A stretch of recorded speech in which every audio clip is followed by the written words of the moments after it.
more attack as we saw the battles during the sprint events earlier this week with the juniors, and a lot of contenders right there know already the speed of their opponents, so we might see a little bit more attack with the type of race we had for the sprints, but we're getting ready right now for the start of the juniors for the distance race. This year, distance will be actually in the classic beginning, so the alternates year after year, Randy. Yep.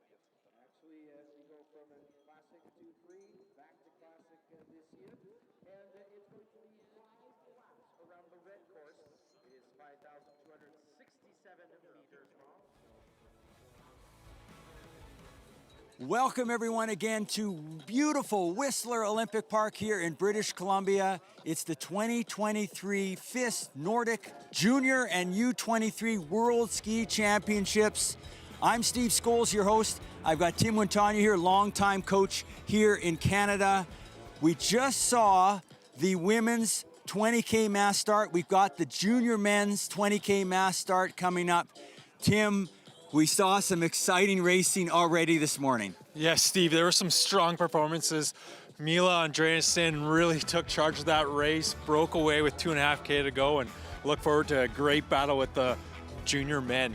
So yeah, we got our junior men coming up in their 20K mass start, but let's take a look back at that junior women's race earlier today. Okay, so here's our junior women. Tim, this was the start of the 20K mass start. Yeah, Stephen, as you see here, they're starting off. There was a little bit of a pile up just with so many skiers trying to narrow it down to 4 lanes across. And the Swedes pushing the pace early, but you can see in the center of your screen, that's the red suit of MGA, Mila Grossberghaugen Andreasen. Steve, we saw that pack kind of ski together for that first 5 kilometers. It wasn't until after the first 5K that they really broke away. And there's our 2 leaders. They broke away, and then Andreasen making the attack. With 2.5 kilometers to go, she was out there skiing out front by herself all the way to the finish, winning that gold medal. A junior world championship, and the emotions flowing. There's the Swede, Eriksson with the silver. And look for her in the skate race, because she's now gotten a silver and a bronze. And there's Tossavainen, a bronze in the mass start race after a gold in the sprint 2 days ago. And Andreasen in her first ever junior world championship. And there she is on the podium with the gold medal around her neck with a big smile on her face, just celebrating the moment, enjoying a great performance. There's your top 10 from the mass start race for the women. See, Italy in 4th, Switzerland in 5th, 2 great performances by those countries' athletes. And there you see Whistler Olympic Park, and Tim, there is the course profile and the course. Yeah, Steve, so the men will be doing exactly the same course as the women, 4 times 5K. As you can see by the course profile, the first 2 big climbs are in the first half of the lap, and then second half of the lap, they're gonna be in a rolling terrain, coming through a descent all the way back to the stadium. So look for any breaks that are happening in those first 2 climbs. As we saw in the women's race, Mila Andreasen broke in that first climb on the last lap. Okay, we're gonna just go down to Tom Stephen with an interview with a special guest, Robin McKeever. Hey, thanks guys. I'm here with Robin McKeever, head coach of the Canadian national team, and also father of Xavier McKeever, who's going to be racing today in the men's junior race. Robin, today you were a bit of a spectator, so talk me through like what Canadians are to watch and how exciting it is to see these next generation athletes racing at World Juniors. Well, with the results we've had this year on the World Cup, you know, Antoine having 3 times now top 10, it's really exciting to come back down here and actually just watch to see what's coming up. Obviously, I've got a bit of a soft spot, unfortunately, for Xavier McKeever. I don't know why, but he was 5th last year in the mass start race, and so I think this could be a really good event for him today. Also, we got some young guys in Garrett Seaver, you know, who's 18, so he'll have another kick at the can of this, and also a really young guy in Raleigh Tart from Kimberley. So hopefully those guys will do well, and we have an experienced kid in Luke Allen as well, who we've seen, you know, through the Canadians for a long time. So I look forward to what's going to happen today. Yeah, it's going to be a super exciting race with lots of podium contenders, hopefully from Canada. We'll see what happens. How nervous are you today? I know Zav's your son, and I know it's going to be hard to watch him, but just talk me through a bit about your emotions. Well, honestly, I would rather be a coach today than a spectator on the side, because as a spectator, it's nerve-wracking. It's hard. Pressure's a privilege, so I hope we handle it. But there's nowhere harder to race than at home. Yeah, that's true. Well, thank you for your words. Back to you guys. Thank you, Tom. So that was Robin McKeever, head coach of the Canadian team and father of Zab And there McKeever. are the Canadian men. Luke Allen waving at the camera now. Yeah, they are getting ready to start. And definitely, you know, they talked about Zab McKeever. He is one of my favorites today, coming 5th last year in the mass start. So look for Xavier McKeever out there. One of our favorites, and Tola from Finland. He's had some great races this year. And another one I have on my list to look at is Hallback. He was in that sprint final. Yeah, a couple other names to note. Elias Danielson, who took a medal in the sprint, and Wagner of Germany, who didn't, I think, partake in the sprints. He's a little more rested. And then number 118, Anton Gran of Sweden, our winner in the sprint competitions. And some of the Canadians that you talked about, Luke Allen, 125, one of the Hodge Street heroes there, that the group of skiers that live at Hodge Street there in Thunder Bay. Some of the Americans, Jack Lang is there. He's with the Dartmouth College, formerly of the Ford Sayre Cross Country Ski Club. Also Garrett Seaver, local provincial athlete. And as Robin mentioned, he's 18 years old. He's got another couple shots at World Junior, so great learning experience for him. Also in there, Luca Riley from the U.S., Max Cluck. In the U.S., he's from the Bridger Ski Foundation, head coach of that program, Andy Newell, who raced here in 2010 in the Vancouver Olympics. Yeah, and Raleigh Tart, a really young skier, the youngest on the team right now. He's got 3 more championships ahead of him. So again, his goal is just to walk away with tons of experience. I talked to him earlier this week. Also, we saw some athletes from Chile and Chinese Taipei. So some young athletes getting some first-time experience at a World Junior Championships. 27 nations represented. You can see the athletes getting ready for this event. 20K mass start, 4 laps of 5 kilometers. And Steve, I suspect that the men are going to keep a little bit more bunched up throughout this race. We'll probably see a larger lead pack going around and maybe a little more action going into that last lap. Yeah, I think it's again, we saw the women race earlier, and we'll go through some of that later. But yeah, it's going to be interesting, the positioning, the strategy, saving your energy, attacking. What we saw and with Andreasen was the attack on that last lap, kind of conserving some energy and then going for it on that last lap. So there we just see all the athletes getting ready, all the countries represented. Yeah, so Tim, just looking again at some of our top athletes. So you briefly mentioned Nico Antola. So he was 2nd last year in the World Junior Championships in the 10K Classic. Now that was an interval start. This is a mass start. Also very strong in the Finnish trials races this year. He had a 3rd in the Finnish Senior Championships. So definitely a favorite, as you mentioned, for the 20K mass start. Yeah, and a dark horse I have out there is Bib 116, Yuri Tuz, strong classic skier.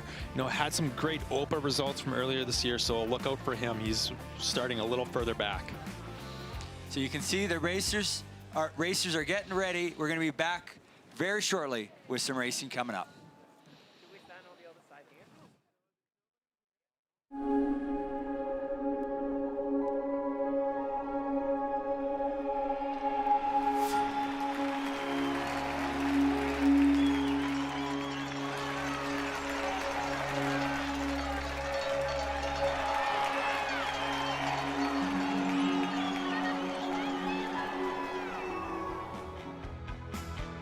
Welcome everyone once again to the 2023 FIS Nordic Junior and U23 World Ski Championships here at Whistler Olympic Park, venue for those 2010 Vancouver Olympic Nordic events. We've got the junior men's 20-kilometer mass start coming up, Tim.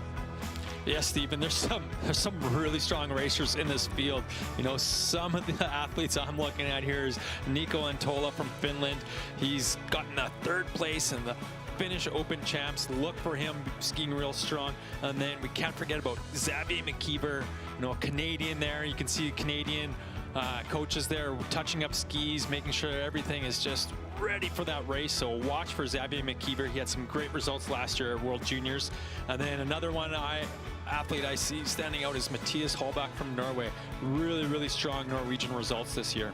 And it's going to be interesting to see how the top skiers from the sprint 2 days ago did. We saw in the women that the top 3 from the sprint became the top 3 in the mass start, but different orders. And, you know, it'll be interesting to see how Anton Gran, our world sprint champion, Elias Danielson, our silver medalist, how they do in this event. Yeah, and Stephen, looking at the weather again, this is every wax technician's dream is to have weather like this for a classic race.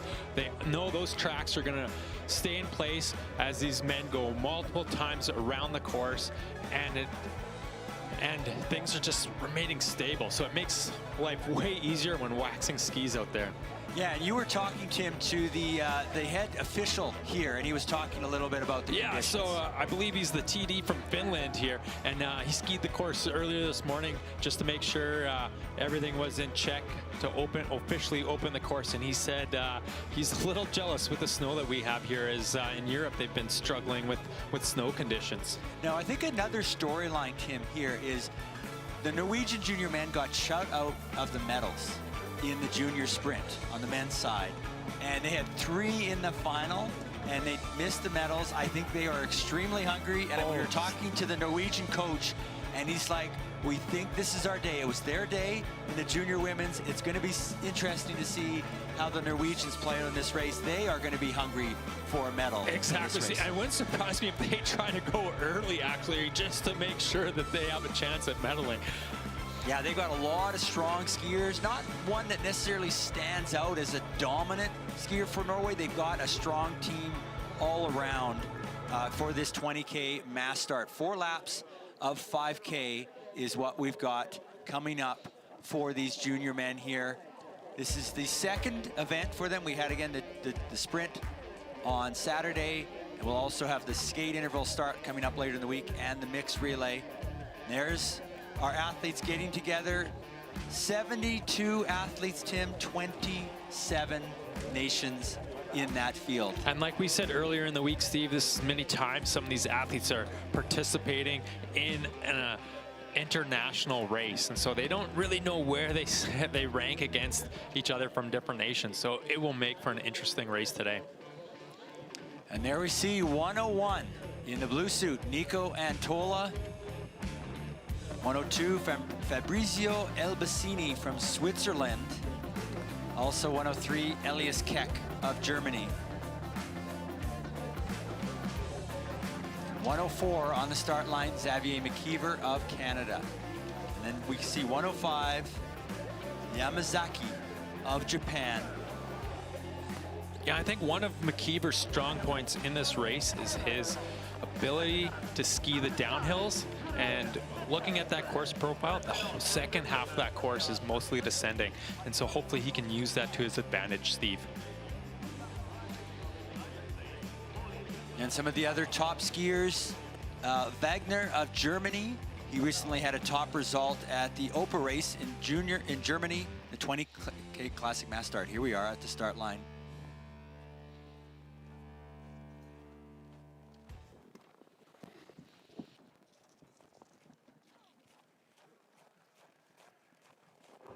And there we go. The 20K mass start for the junior men is underway here at Whistler Olympic Park. The Finnish star Nico Antola, 101, leading it out as they make that first climb. And this is where we saw a little bit of congestion early on in the women's race. They start a little bit hot. Yeah, and you can see there's 4 tracks across there. So in the starting lane, there's a lot more tracks, a little wider, so they all have to narrow down to 4 lanes, and that's where congestion can happen, broken poles, things like that. But it looks like a fairly clean start here as they make their way up the first climb. Yeah, we can see all the countries here. 27 countries. Saw some of the Chinese Taipei athletes. Very young team there, just at the back of the field. And 4 laps of 5 kilometers here at Whistler Olympic Park. You can see 101 at the top of your screen. That is Nico Antola of Finland, 3rd at the Finnish Senior Championships earlier this year, just a couple of weeks ago actually, and second, a silver medal in the 10K Classic at the World Junior Championships last year in Norway. And there we see the Chinese Taipei skiers, Steve, you mentioned earlier, you know, some of them, this is their first time racing on snow. They do a lot of cross-training on roller skis. And we talked with Ian Murray, he's one of the techs with the team. He's based out of Canmore, and he's seen the team come and ski here in Canmore over the last couple of years. Okay, so we've gone up that first climb out of the stadium. They have a small descent, and then a climb, a bit of a plateau, and then a climb after that. And this is the first of 4 laps. There we go, 101, Nico Antola looking very solid. And then we've got 110, the Norwegian Matthias Holbach, who I believe was 4th in the sprint, just missed out on the medals. Another Canadian, Luca Allen, coming through on the Hodge Street boys. Got some of the Japanese athletes, Poland in there. And this is the start of that first major climb where we saw Andreasen break in the women's race earlier. Also saw one of the Danish athletes, Magnus Tobiasen, sitting in that pack as well. You can see 165, that's Logan Duncan of the Great Britain team. We were talking with Roy Young, the founder essentially of the British team, and he really excited about the enormous improvements that the British team has made over the years. And it's really grown into quite a program. They've got a project in Lillehammer, Norway, where a lot of those athletes train either in the summer or in the winter, and they've seen some great progression. Obviously, Muzzy and Andrew Musgrave and Andrew Young on that senior team. Both of those two from Great Britain raced at the 2010 Olympics when they were 18 and 19 years of age, and they're still going strong on the World Cup level. But this is our junior men's mass start, 20K. They're on that first significant climb. That was the climb that we saw Andreasen break away on that final lap of the junior women's race. So this is the first real significant climb. Then they've got a nice recovering downhill. Yeah, it's probably the only descent that's a straightaway that if you want a chance to get a breather, that's the descent to do it on. And you can see they're kind of single file coming down that hill, and that's what you want as you approach the corner at the bottom, just to stay out of harm's way, stay out of trouble. You don't want any broken equipment out there, as that could end your race pretty early on. So there we go. We've got Nico Antola at the front, Wagner of Germany, who's had some strong early season races, Lars Hagen, Elias Danielson, who was 3rd in the sprint, Robin Fischer from Germany, and Xavier McKeever, the Canadian, sitting right up there as well. So it's still very early on in this race. Tim, just talk a little bit through strategy for a race like this, as we also take a look at the course profile. Yeah, and I think, like, similar to what we saw in the women's race, this first lap, no one's really going to be going for it. We'll see a pack skiing. You know, they've just gone underneath the bridge and up that first climb and down a long descent. They're going to be approaching the second major climb on the course, which takes you to the top of the course. So we'll see a large pack still together. Even if an athlete's like 6-7 seconds off the lead, they're still in the mix. It's pretty easy to make up and shuffle through that pack. And then they're going to be at the top of the course and a rolling descent all the way back down into that stadium area. And I suspect that it's going to be the second, third lap where if anyone's really going to go for it and try break away, it's going to happen there, or we'll see a pack stick together all the way through to the finish. Now, a little bit about the altitude here, Tim. So you can see the highest point, 919 meters, so about 3,000 feet. So not too bad. Like, some of these athletes would be coming from much higher altitudes or very similar altitudes in Europe. Yeah, so not a real significant altitude effect here. It's not like going somewhere like Livigno in Italy where you're at 5,000-6,000 feet. Or where the Salt Lake City Olympics, where Soldier Hollow, you know, you're over up at the 1,600, 1,800 meters. And so next time we get them on shot, they're going to be coming up the next significant climb, which is about halfway on the course. So they're just about to approach the halfway mark of the first lap. Okay, so Nico Antola, clearly his strategy is to set a solid pace.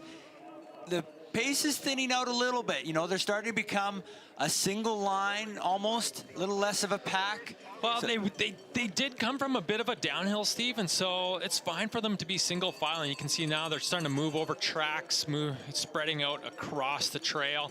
But you can, yeah, that lead pack is still quite big. There's a small gap you can see now just forming there. So we've got maybe about 30 skiers or so, 35 skiers in that pack. And again, this is the longest climb here, and they're climbing to the high point on the course. And again, you got Antola, Wagner, all back, all there. McKeever, bib 104, coming through your screen, still in an amazing position, setting himself up for a great result. And I see just Eero Rantola just coming by the screen. He was the bronze medalist in the sprint for Finland. You see some of the Spanish athletes. There is Luke Allen, Luke Allen 125. still there in that lead pack. It's great to see. He's a Dartmouth University athlete. Garrett Seaver, bib 149, coming through your screen. Another Canadian, based in BC, skis for Telemark Nordic out of Kelowna. And bib 164, the youngest member of the men's team, Raleigh Tart. And he's from right here in British Columbia. Yeah, Kimberley, BC, my hometown. Also, you see 158, the American Max Cluck, who's with the Bridger Ski Foundation team. And there's 137, the Romanian athlete, Koro Kuru, as they head up to the top of the course. So this, where you see them at the peak of the climb, that's at about the halfway point of the lap. That's about 2.5 kilometers into the lap, but that is the top of the course.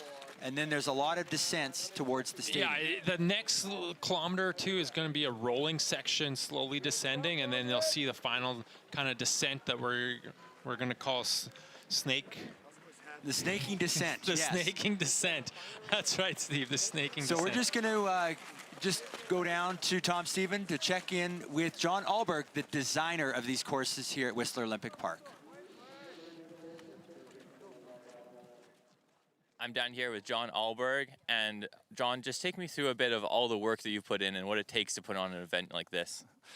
Well, the organizing committee, which is a small club that was founded 3 years ago, have worked so hard for 3 years now to get ready for this. And this is an event that's actually bigger than the Olympic Games. We have more athletes here than the Olympic Games. So we have to deal with full service from when they land at the airport to when they come to this track, do their competition and head back. So imagine there's a lot of work for the games. We had 200-300 staff. Today we have 2 staff and volunteers doing the same job. That must have been a lot of work for you personally to organize this. Is it exciting though to see all these athletes back in Whistler and just like they returned from the Olympics? Yeah, of course, and what's really exciting here, these are young athletes upcoming, and this is what legacy is about. You know, this is one of the best legacies from the 2010 Games. We've introduced Nordic skiing to this community. There's athletes programs, there's kids programs, and it's so nice to come back here and see what's going on, how the sport has grown in this area. Yeah, the sport has definitely grown. It's going to be exciting to see these athletes eventually come, maybe not back here, but race the Olympics and see it come full circle. I've raced the courses here, and I know you also did the course design. What inspired you to do that? And I know it's like some pretty hard and fun courses, so take me a bit through that. Yeah, I've designed a lot of courses at this level, and that's my love and hobby. That's what I got into in the beginning, and then it grew and grew, and now I'm in charge of pretty much everything. But we started here basically with nothing. This was a huge, thick forest. I had to ski in 10 kilometers from the highway to begin finding out how to lay this out. It's the biggest, toughest project I've ever done, and then it came together and is seeing how it works still after 13 years after the games. The courses are exactly the same as we had then, so it's just so nice to see what's going on here. That's amazing. And how long did it take you to make this whole venue and for it to come together like you wanted it to? Well, I spent 2 summers here, more or less all summers, me and the bears and the wilderness, often by myself for days and weeks. And then little by little, we got trails built, we got roads built, we got a team, a construction team, and it was so much work. And but of course, in the end, it's all worth it. Yeah, well, I'm sure the athletes really appreciate all the work you put in. So thank you. Back to you guys. discussion with the Chief Operating Officer of the Black Tusk Nordic Event Society here at Whistler Olympic Park, putting on this event, and all the volunteers involved. Quite an operation, and these trails, so exciting, and so many memories from those Vancouver Olympics in 2010. And now those athletes, they're going into that snaking descent, which lots of back and forth. Right there, you can see. Yeah, you can see they're coming into a right-hander, and they right away have to set themselves up for a left-hand turn, and that can get pretty tricky on classic skis and when you're skiing with a pack of skiers, Steve. Yeah, so we can see just going through now with a kilometer left on the first lap. It's Antola in the lead, 101. Then the Norwegian Holbach, 110. Wagner, the German, 107. Steiger, the Swiss skier, 109. Albacini, also from Switzerland, 102. Elias Keck of Germany. Brentness of Norway, and number 8, McKeever, number 9, Hagen, and number 10, Kolerud. So those are your top 10 as they descend into the stadium. And I'm looking and saying that's about 20 that have now separated and are in that lead pack, being led by Nico Antola of Finland. Yeah, that's right, Steve. There's about 20 skiers. Hopefully they can stay together for another lap or two, and maybe someone will try and break away. We'll see. And it looks like the Norwegians, at least for Halbach's, got some good skis. He just kind of pulled ahead of Antola in that descent into the stadium. That's the first real good indication of where their skis are at. And we talked to the Norwegian coach. They feel really, really good about this mass start, and they are hungry for medals because they missed out. They had 3 in the sprint final, 3 Norwegians, but they weren't able to get a medal. So very hungry here. And Antola, the Finnish skier, leading it out And now. we saw a strong performance this morning by Mila Andreasen, Norwegian, winning gold. So yeah, we know the Norwegians have good skis for today. And they'll be definitely inspired by that race from Andreasen for the women. Her first ever World Championship event, and she takes home a gold along with her silver from earlier in the week. Okay, so now we're into the second lap. They're on this climb out of the stadium. Again, Antola, clearly his strategy is to set a pace. Pretty much no one else has really taken the front for very long, Tim. No, Antola's been leading every single climb. That way he can ski the climbs at the pace that he wants to go and not try and go someone else's pace. He's taking control of those climbs. So one of the interesting skiers to note there is Niklas Steiger. He is the Swiss junior champion in the 10K Classic and Freestyle, and he won that just a few weeks ago, 2 weeks ago, I think. So he's in good form, and you can see he's 109, he's up there. Also 132, Lars Mikael Bjertnæs from Norway. I don't think he did the sprint, so he's maybe a little more rested. Certainly didn't make the semifinals and finals, so he's a little more rested for this distance race. But again, Steve, it's still pretty early in a race. And they're just over 5K of 20 kilometers. Got a couple more laps to go.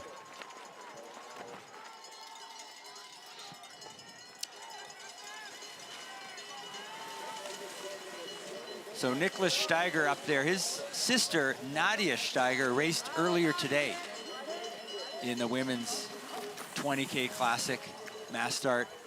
Okay, so again, we've got, that's about, I'm going to say 20 athletes there. And Antola continues to set the pace. You know, this is very similar to what Tehera did in the sprints for Finland. Our U23 women's sprint champion. Every heat, she said, I'm going to lead from the front. I'm going to control things, set a hard pace, not let it come down to a sprint. And you can see some of the effects of the pace of Nico Antola. The pack starting to stretch out. Only about 20 in that front group right now after one lap.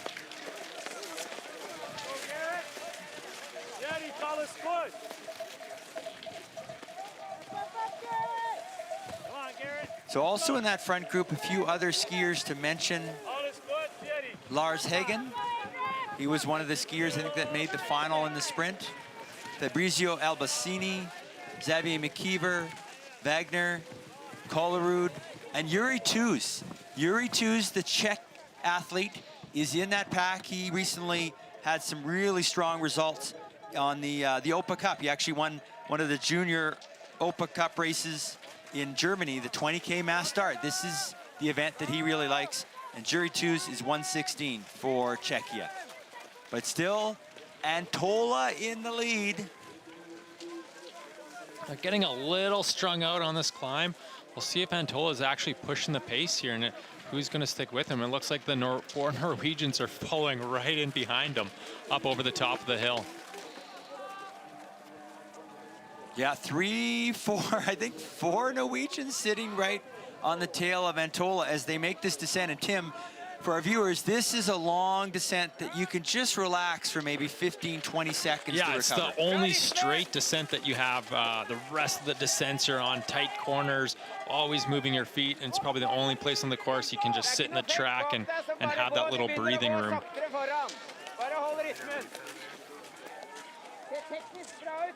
So you see the 72 athletes really spread out now on the second of 4 laps. See Max Kluck there from the Bridger Ski Foundation and the US team. 161. Vasovic of Poland, 18-year-old athlete. This is the U20 category. So if you were born in 2003 or later, you can race in this category. That's Magnus Tobiasen from Denmark, 159, just at the bottom of your screen. But a beautiful day here. Good temperatures, as Tim was talking about earlier, just perfect tracks. About minus 5, minus 6 Celsius. Yeah, and the other thing about that temperature is we didn't see any big temperature swing throughout the day. You know, that's always a big fear as a wax tech is, you know, you're out testing at 7 a.m., 8 a.m., well before the race start, temperatures are cold, and then you see a big temperature swing, gets above 0 later on the day, and we're not seeing that today.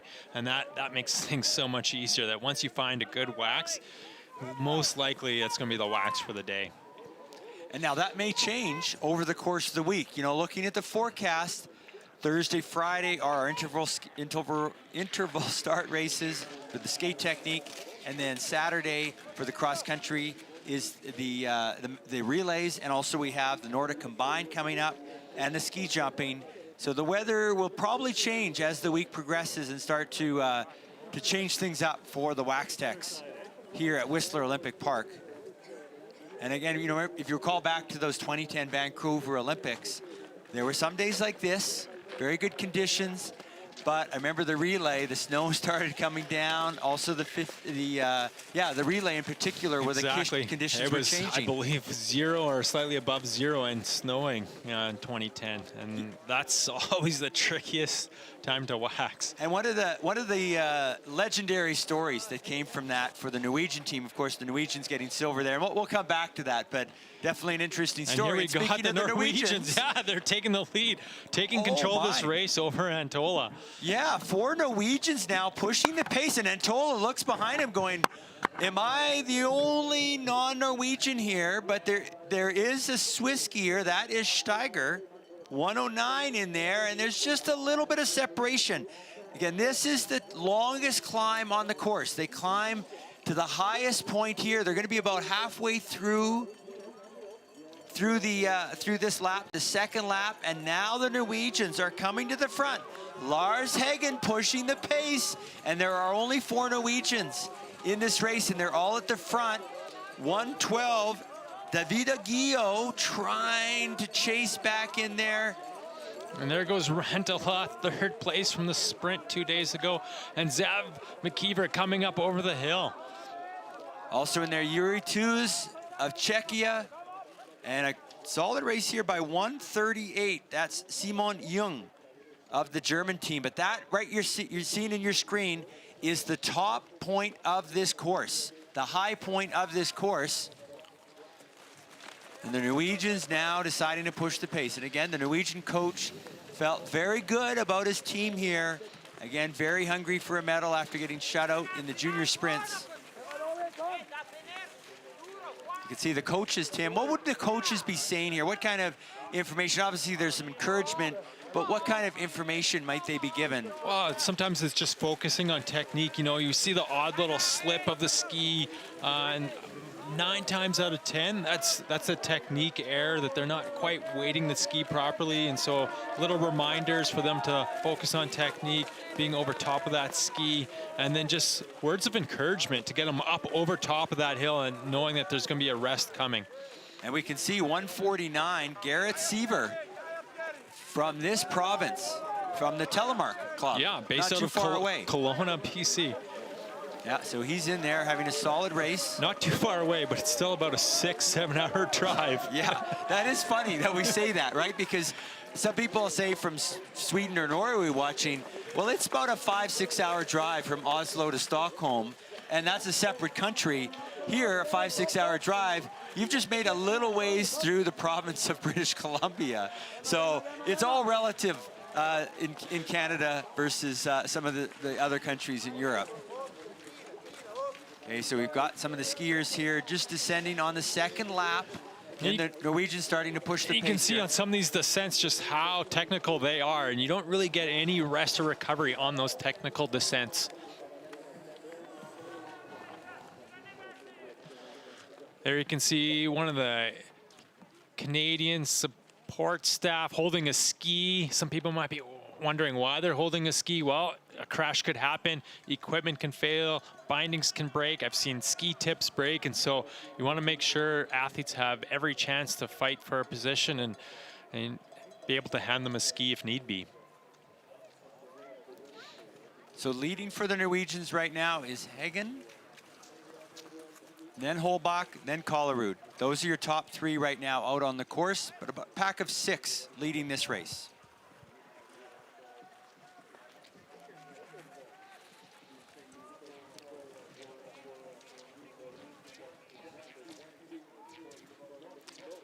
Okay, so there is your lead pack, and it looks like they made a bit of a break already.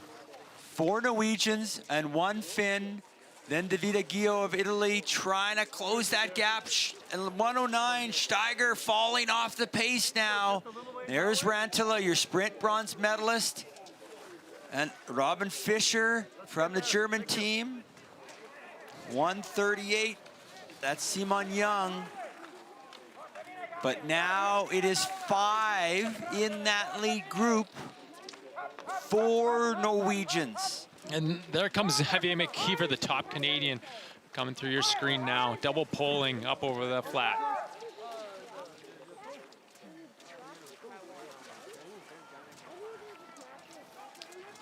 So in that front group of 4, Lars Hagen, first World Championships he's ever taken in. So we're going to talk a little bit about the strategy, and we're going to go down to Tom Stephen, who is a silver medalist in the relay from the 2020 Junior World Championships. Tom, what do you see out there? Yeah, hey, thanks, guys. It looks like it's going to be a real mind game out there. They're really battling. I was just running around trying to see what's going on, running up and down the course to catch them.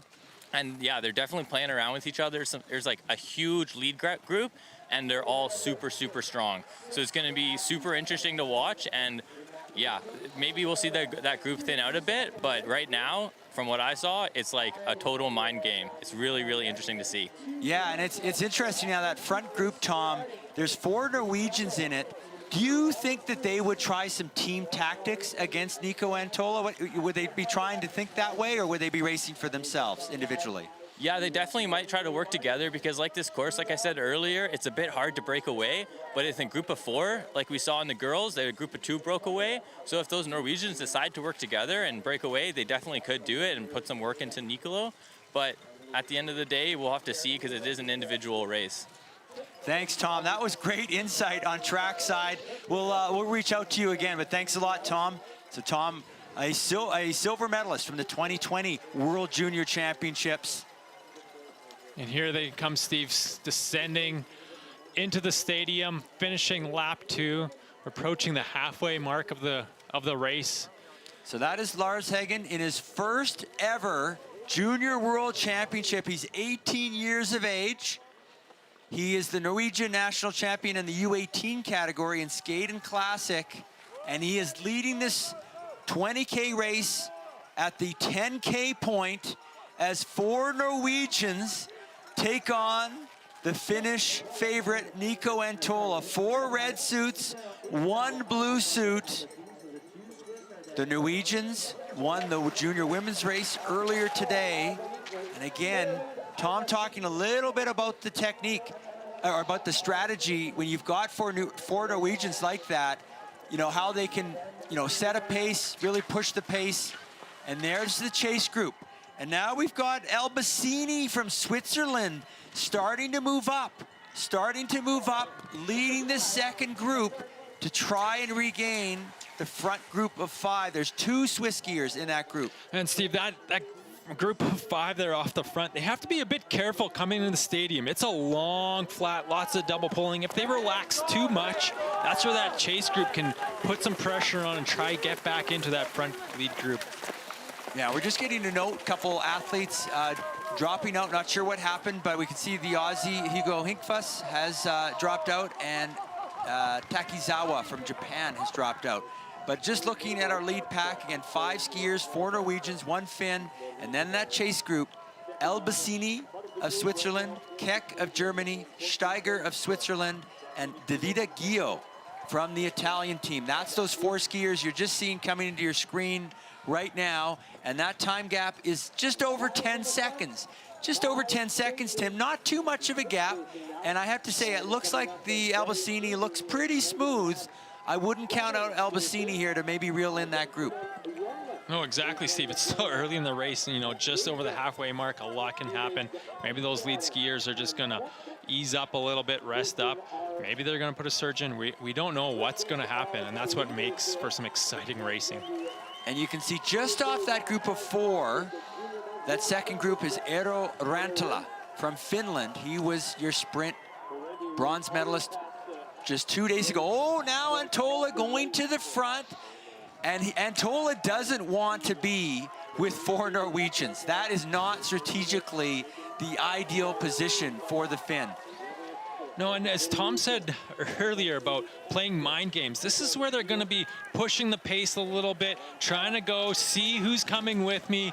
And then they might, you know, ease up, let the group come back together, and then push, do another little surge, see who's got the strength and endurance to stick with it. And that's what Antola is doing right here. He's putting that little surge and says, hey, who's going to come with me? Who's going to come challenge me up this climb? Antola now surging here at the front, putting 2 Norwegians into trouble. That is Kollerud and then 132 Björtnes, who are struggling to hold the pace now of Nico Antola as he pushes up this climb. This is the 3rd lap. This is the second biggest climb on this lap.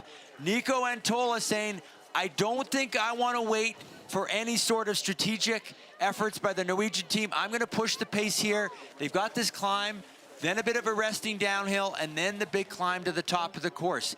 The 2 Norwegians staying with them, Holbach and Hagen.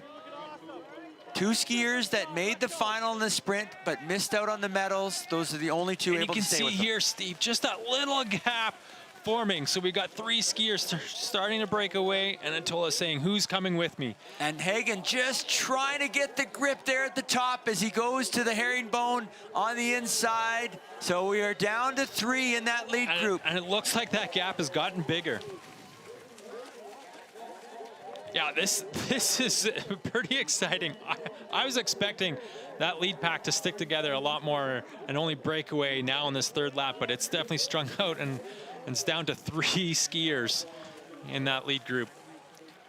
So Nika Antola, who took medals at last year's World Junior Championships and a 3rd at the Finnish Senior Championships just over a week ago in one of the distance races, leading this race. And he is actually from Vuokatti and in Finland. And if you're familiar with that area, they've got that big ski tunnel in Vuokatti where they can train in the summer.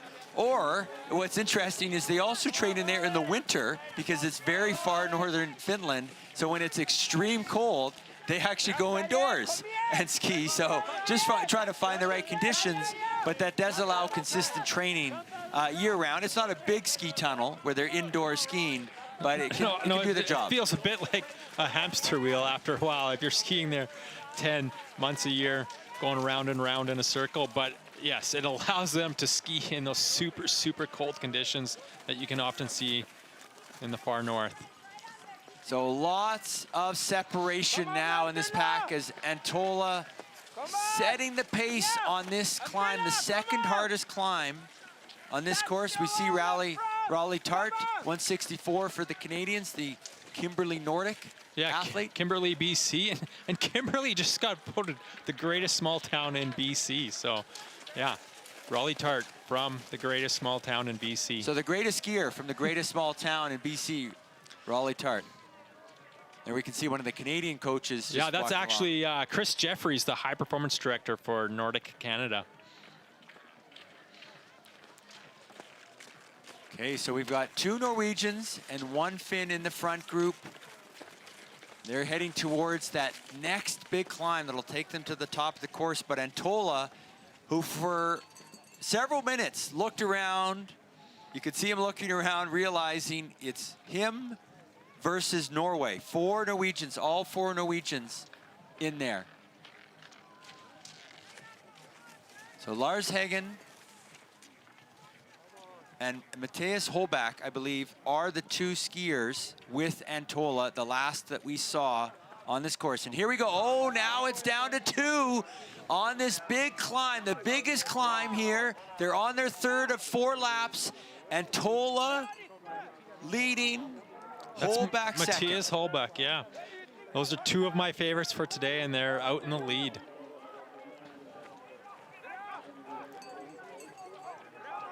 Okay, they're approaching the halfway mark there. As they get to the top of this climb, they'll be about halfway through that 3rd lap, and then just 1 lap to the finish. So this is the penultimate time up this big climb. Matthias Holbach holding in there. Reagan not too far back, not giving up.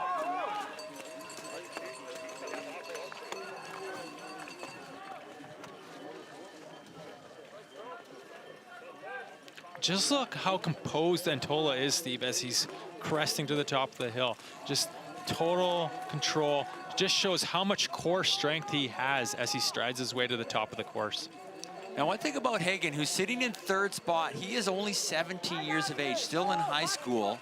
So a young Norwegian skier sitting 3rd right now. He actually won medals. Sorry, his sister, Anna Hagen, is a great skier. She's won medals in Norway for the Youth Olympic Games and the Junior World Championship. So he is trying to equal his sister by trying to win a medal here. He's in that 3rd place position right now. Holbach from southern Norway. He just missed a medal in the sprint on Saturday. That's your top 3 right now. So we'll take a look at some of the other skiers, other nations here.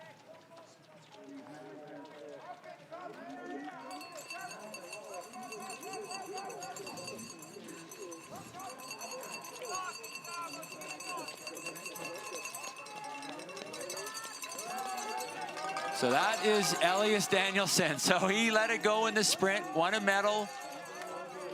Xavier McKeever's in that group. There we've got 147, Tobias Gana from Austria. We've got one of the Spaniards there, and then a couple of Italians, 151. That's Celis Gash from Spain. Yeah. No, he had an impressive sprint race. He had broken a pole in one of the heats, did not go through, but had he not broken that pole, I bet he could have had a shot at moving through into the semis.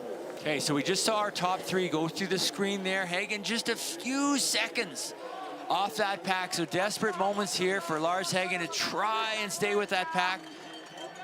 Similarly, Matthias Holbach trying to hold the pace. Trying to hold the pace of Nico Antola. We've got 130 there. So that is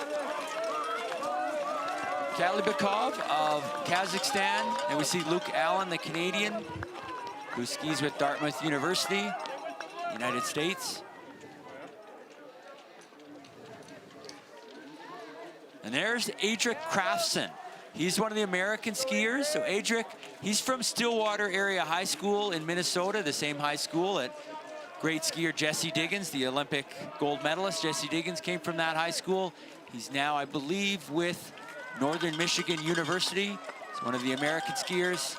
Oh, this is interesting. Holback has gone to the front. Again, trying to show that he's got some fitness and he can stay with Antola. And I think maybe that was after the descent. He maybe had some better skis and he was able to move ahead. That could have been the case. It's really tough to see. You know, trying to gauge speed in the descent, it really determines how hard someone pushes into that descent. So it's not just pure ski speed, it's also the athlete on those skis.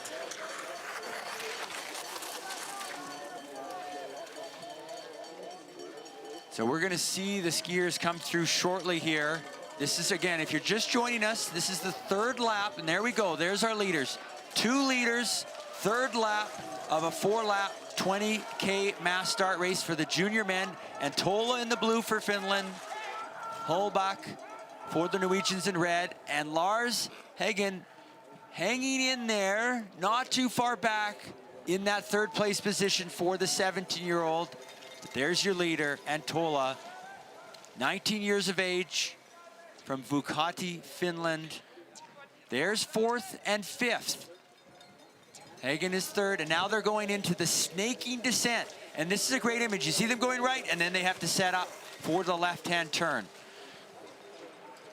Now, Stephen, you saw when Antola came through there, he kept looking over his shoulder at Holbach. You know, Holbach made it to that sprint final. If I was Antola, I would not want to be having Holbach hang on to me for that sprint finish. And so I could see Antola trying to break away in this 4th and final lap. There's Antola, there's Holbach.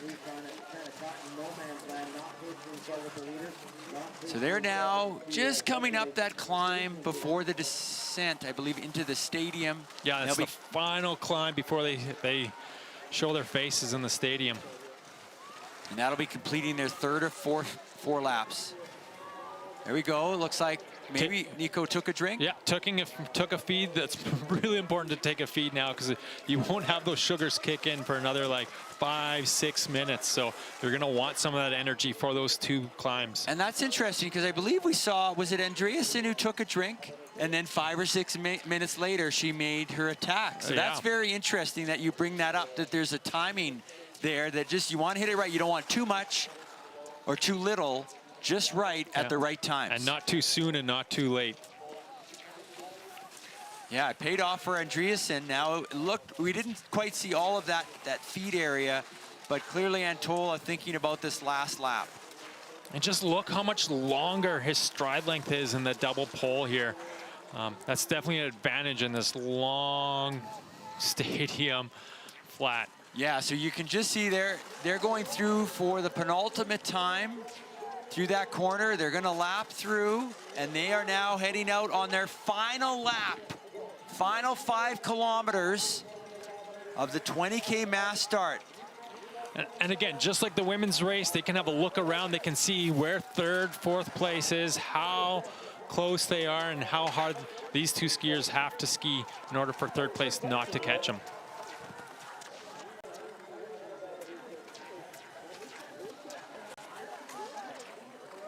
So Holbach from Kristiansand, Norway.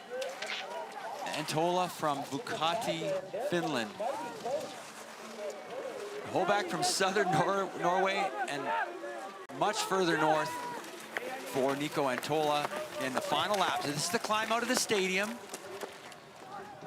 See the beautiful technique of Nico Antola, 3rd at the Finnish Senior Championships in one of the distance races. That was the Senior Championships just a couple weeks ago. And you see they're now lapping skiers, Tim. You can see they're lapping skiers. There are some young skiers from some of the other countries that are racing 15 years of age, just getting their first experience. Chinese Taipei, their first ever World Junior Championship. There you see 108. Lars Hagen, the 17-year-old, not too far back. Yeah, I see it from splits. He's about 15 seconds off the top two skiers there at the, as they lap through the stadium, 15 kilometers into the 20-kilometer race. And there you see Kollerud and Bjertnæs sitting 4th and 5th, and they're thinking, do we have a chance at a bronze medal? And there is another chase group, 5 skiers. You can see them all in your screen. That is the battle for bronze. So we're seeing a few skiers get lapped, but we have got potentially a very big battle for bronze as these skiers head into the final lap. Who saved some gas for the final lap? But these are your top 2 skiers, and this is the climb. At the end of this climb, this is where we saw Andreasen attack on the final lap. And Tola looks, I could just sense that he's trying to push the pace. Holback so far looking comfortable, Tim. Yeah, but we saw the same thing in the women's race with Eriksson and Andreasen. They were skiing side by side. At this point, they looked like either one could take it, and Andreasen pushed and surged over the top. Oh my, okay, Antola again, this is, they just have this plateau section, then they have the second stage of this climb, the second toughest climb on this lap. Again, this is the moment Andreasen just at the top of this climb, just after this plateau, where Andreasen attacked and was able to pull away from Eriksson in the junior women's race. There is going to be another big climb after this, but then the battle for third. Hagen in no man's land, trying to hold the pace, the 17-year-old. We've got a few skiers that are a lap down, but then we're going to see 2 Norwegians, Kollerud and Bjertnæs. Oh, and here comes 136. Rantala made a surge to catch up to that group. Okay, so just looking at the top of your screen, Antola in the lead. Holback just slipping a little bit. Again, this is where Andreasen made her attack, but Holback alert to the possibility, and Holback going on the inside at the top of your screen, side by side almost with Antola. Now we're gonna get shortly a visual on that battle for third. That's first and second on that descent. They've got about a 20-second descent, and now we're seeing Hagen. He's being run beside there by a Norwegian coach. And Rantala is passing the 2 Norwegians, just gonna make an effort to try and catch third place there. Rantala leading the charge. Those groups are coming together. Hagen, you can see at the top of your screen, desperately trying to hold on. It looked like those Norwegians just went a little too quick, a little too early in the race, and are paying for it now on this final lap. So Rantala just sat in that chase group, saving energy, and then said, I gotta go in this climb, and you can see them on that climb. It's coming together, but still Hagen out front, Hagen by himself. Then we've got a number of skiers chasing for that third place position as those skiers head onto the descent. So this is some exciting action here. Let's go down to Tom Stephen to get his thoughts on the race right now here with the skiers out front. Yeah, hey, thanks guys. I'm here with Emily Young, ex-para national team for Canada. What do you think about the race and how it's shaping up? It's looking like a really exciting race so far. Yeah, it's been a really exciting race to watch so far. It's starting to lengthen out and there's starting to get more gaps, but yeah, we're fighting hard. We got really good skis, so I think Canada's gonna have a really good day. That's awesome. Thanks so much. Back to you guys. Okay, thank you, Tom. So that was some words from Emily Young, one of the para-Nordic coaches who's here helping the Canadian team. Actually, sorry, one of the Canadian coaches. Yeah, I believe she's the junior coach at this championships. Right, she was a former para-Nordic athlete with some great medals for Team Canada. And there we see a few more skiers. You see Xavier McKeever, 104 on that climb. So this is the next group.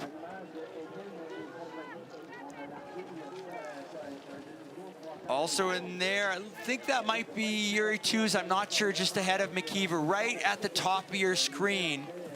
It looks like they're putting a surge in. They got about 3K to go to the final, and so now's the time. If you want to try and move up spots, you gotta start pushing that pace now. So if you're just joining us, we're on the final lap of the 20K junior men's mass start. We had Nico Antola and Holback, Matthias Holback of Norway, Antola, Finland, they were out front. Lars Hagen was a ways back in third, and then we saw multiple chase groups come together trying to hunt down Hagen in third place. Rantala was in there. A couple Swiss skiers were in there. That battle for third is looking very interesting. Here are our leaders. First. Here are our leaders. Rantala and Holbach still skiing together. No one's broken. Yeah, and look at them. They're just in sync, double pulling as they're coming into the big climb to the top of the course. This is pretty much the last time for one of these skiers to really set a hard pace for a long effort, and that's what Antola is doing. This is the longest climb, the toughest climb on the course as they head to the top of the course, and they'll have 2.5 kilometers, but this is going to be a great visual. Oh my goodness, Hagen in third place, but that gap is closing to third place. Eero Rantala, the Finnish skier, closing that. Still our two leaders Stephen close together. Holbach will have some confidence. If he can stay on the tails of Antola's skis, he was in that sprint final, so he'll have confidence coming into the stadium. And he'll be hungry after missing out on a medal in that sprint. And this is going to be a great image. Hagen, the 17-year-old Norwegian, trying to hold on. Rantala, the Finn there, leading the charge. Look at the pace Rantala is going. He's definitely every stride closing that gap a little bit more. There's 8 skiers in that hunt for third place. 8 skiers in the hunt for one last medal in this group as they hit the top point of this course with 2.5 kilometers to go. Hagen, the 17-year-old, I'm not sure he's going to be able to hold off this group of 7 skiers trying to chase them down just seconds apart. The battle for bronze is on here as they've got 2.5 kilometers left in this race. Oh my goodness. It looked like the Norwegians were gonna get at least 2 medals. Now there are multiple countries in the running here on this final lap to get a medal at the Junior World Championships. Oh my goodness. And you know, Antola, definitely a favorite coming into this race. Holbach looks like he's got pretty good skis, and he's holding Antola, a strong sprinter, very hungry for a medal. You know, Antola last year at World Juniors came second in the 10-kilometer classic. You know he wants gold this year. Oh my. Well, this has been an interesting 2.5 kilometers from the stadium to the top of the course. Now we've got Yuri Tuz from Czechia and Xavier McKeever skiing to the top of the course. About 2.5K to go to the finish. The Canadian from Canmore, Alberta. There we've got Elias Danielsson, the silver medalist from the sprint for Sweden. Also one of our top Japanese skiers, Kyoke, 113. Also Tobias Gana from Austria, and Wagner, 107.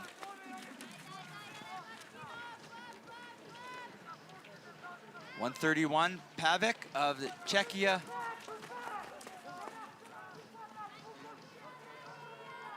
So this is the high point of the course. We're gonna get a good look at so many different skiers here. There's Jarecki of Poland. There we see one of our very young Chinese Taipei athletes, first time ever at a World Junior Championships. 11 months of the year they're on roller skis, and maybe a month of the year they train on snow in Canada or Japan or something like that. And there's your 2 Holbach leaders. is still with Antola, still skiing together. This is looking like it's going to come down to a sprint finish. And who's your favorite in the sprint, Tim, Holbach. if it comes down to that? He was in that classic sprint final. I think he can outsprint him. You can see the skis there. When you see the skier in the back stand up, that means his skis are just a little faster and he's just trying to slow himself down. That could be some of that draft. Antola is a tall skier, so there is drafting that comes into play here, Steve. And so if he's in that draft, he can stand up. And when you stand up, you can get a little more rest. And here's the battle for third. Albacini of Switzerland has moved to the front. A huge group in the battle for third. Still 3 Norwegians in there, but they're starting to tire. Albacini 102 in that third position, but that whole pack, once they see the finish line, they're going to be sprinting all out for a bronze medal. It's going to be a crazy sprint finish, I think. And we have Rantala in that group who got a bronze in the sprint. So look for him sprinting the finish for that another bronze medal.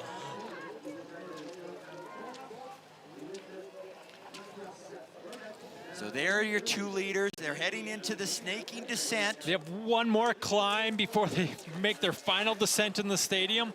We'll see. When we're watching the 2010 Olympics, a lot of surges, a lot of attacks happened on that final climb, and we'll see what happens as Holbach and Antila hit the final climb. So that group you just saw, that's the group battling for third. 2 Swiss skiers, 2 German skiers, an Italian, 3 Norwegians, and the Finn at the back with the blonde hair is Rantala. Very good sprinter. And now a move, it looks like, by Holbach, going for gold, going for a world championship. That was Holbach pushing the pace. We've just seen the descent here. Here he is. This is the final climb. He's cresting the final climb, and it looks like Holbach has a gap over Antila as they come into that final descent into the stadium. This is the descent in the stadium. Holbach, who was 4th in the sprint, not getting a medal, leading into the stadium. Antola sitting 2nd. The Finn from Vucati, trying for a silver medal. He got a silver last year. Holbach, I believe in his first ever World Junior Championships, out front in this great Olympic venue stadium. Well out in front now, the Norwegian Holbach, he hung on to the great Antola, and now around the final corner, he looks over his shoulder.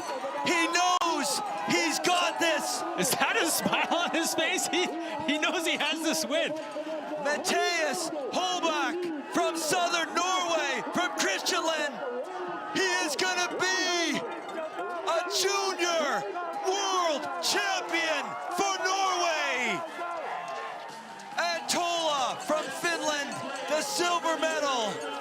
But now the sprint, the battle for third, and it looks like 123 leading the charge.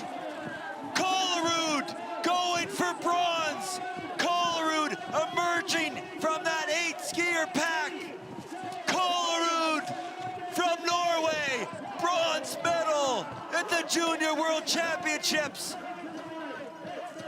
Keck in 4th, just missing a medal.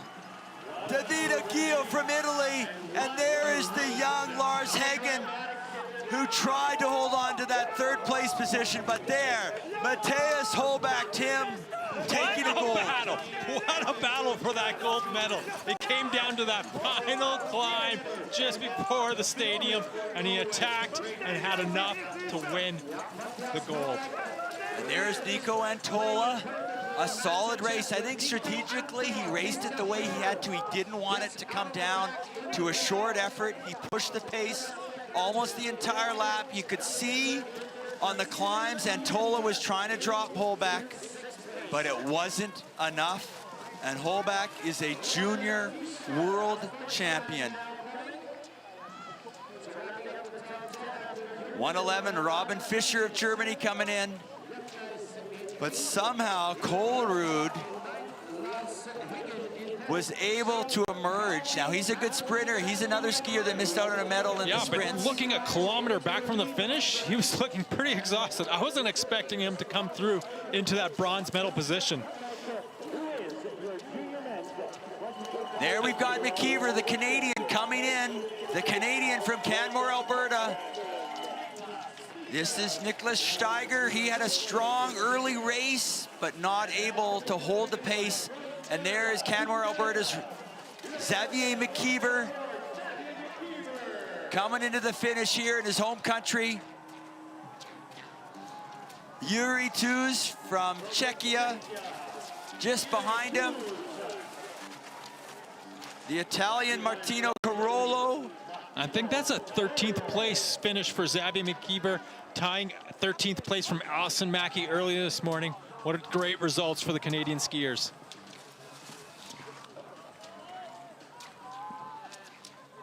Tobias Gana coming in, and then the Spaniard, Celis Gash, who had that broken pole in the sprint, should be in with almost the top 20 there.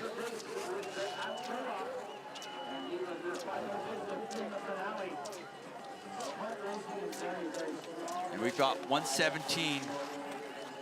Andrea Zorzi, also just coming to the finish line. Yvonne Essionnier from France. And the Polish skier, Jaretsky.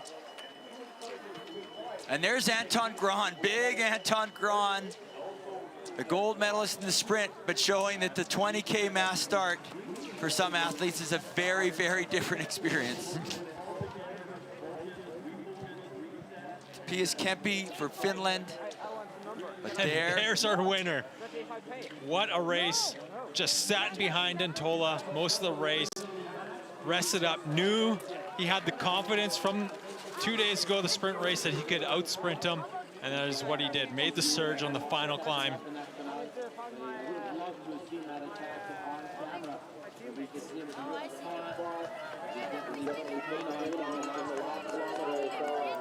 Yeah, so Tom was talking about that earlier in the day in the women's race, about the sprinters that might be able to hang in there, and Matthias Holbach was one of those sprinters.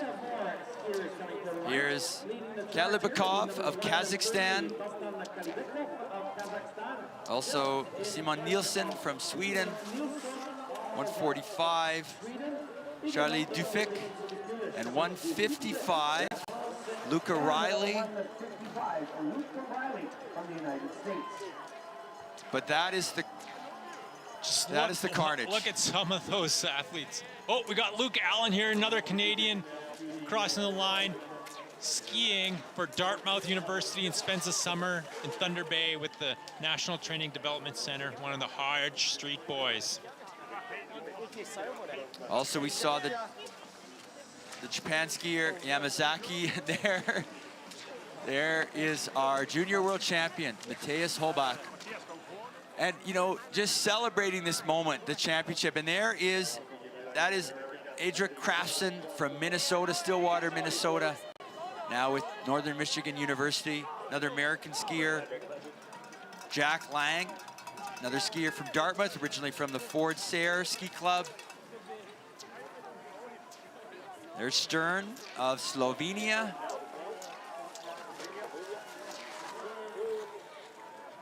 And bib 164 there, Raleigh Tart at his first World Junior Championships. Just 16 years of age, right? Yeah, he's got a lot more championships ahead of him. So again, talking to him earlier in this week, his only goal was to just gain experience, learn from these other racers. And I think he's accomplished just that. He should be so proud of himself. So a few other skiers that just came in. Pulsleitner. Also Juterdal from Sweden. There is Raleigh Tart, 164.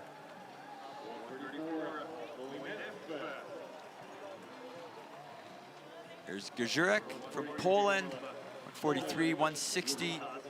That is Abdullah Ilmaz from Turkey, one of the 27 countries here. And here's Idux from Latvia.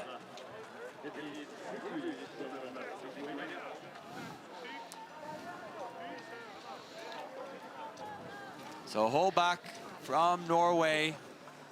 There will be some celebrating in that Norwegian team room tonight. 2 gold medals, Steve. 2 gold medals in the junior categories. That's right. The 2 champions today in junior men and junior women were Norwegian. Andreasen for the women, Holbach for the men. This is Jin from Japan.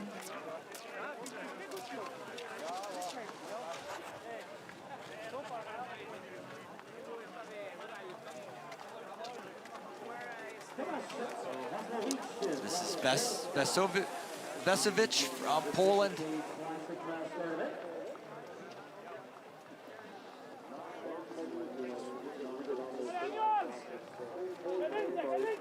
Borel of Spain, 142. And Muratbekov of Kazakhstan. Large Kazakhstan contingent here racing at Whistler Olympic Park for these championships. So this is the junior men's 20K mass start. Finishers coming in tomorrow. Tim, we're going to have the mass start races for the U23 women and U23 men. That's correct, Steve. They're going to be doing exactly the same course, 4 times 5K. Again, 2 more battles tomorrow. This is the Danish skier, Magnus Tobiasen.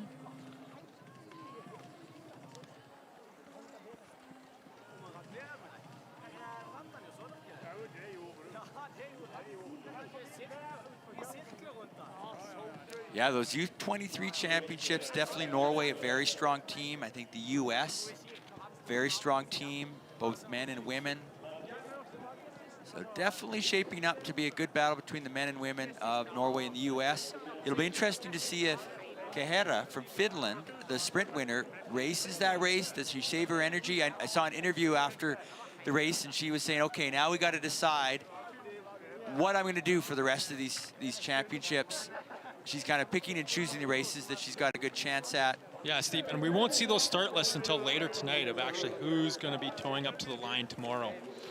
Here's Max Cluck from the Bridger Ski Foundation. Again, that club led by Andy Newell, the great Andy Newell, American skier who competed at these 2010 Vancouver Olympics.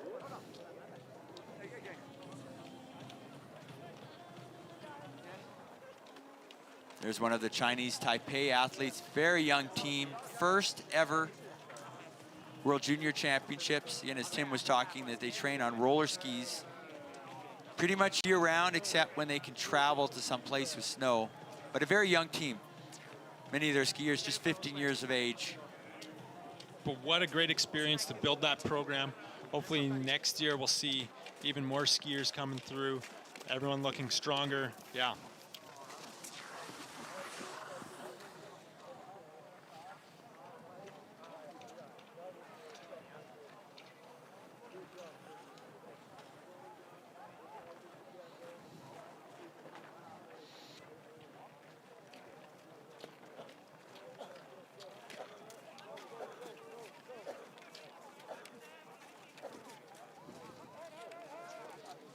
Okay, here's the Romanian skier,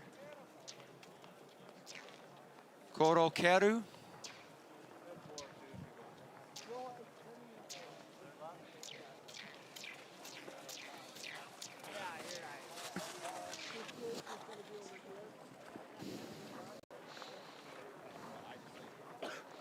Yeah, one thing that's interesting, Tim, just looking at our winner today is the Romanian skier, Corocheru, comes into the finish. Holbach, he's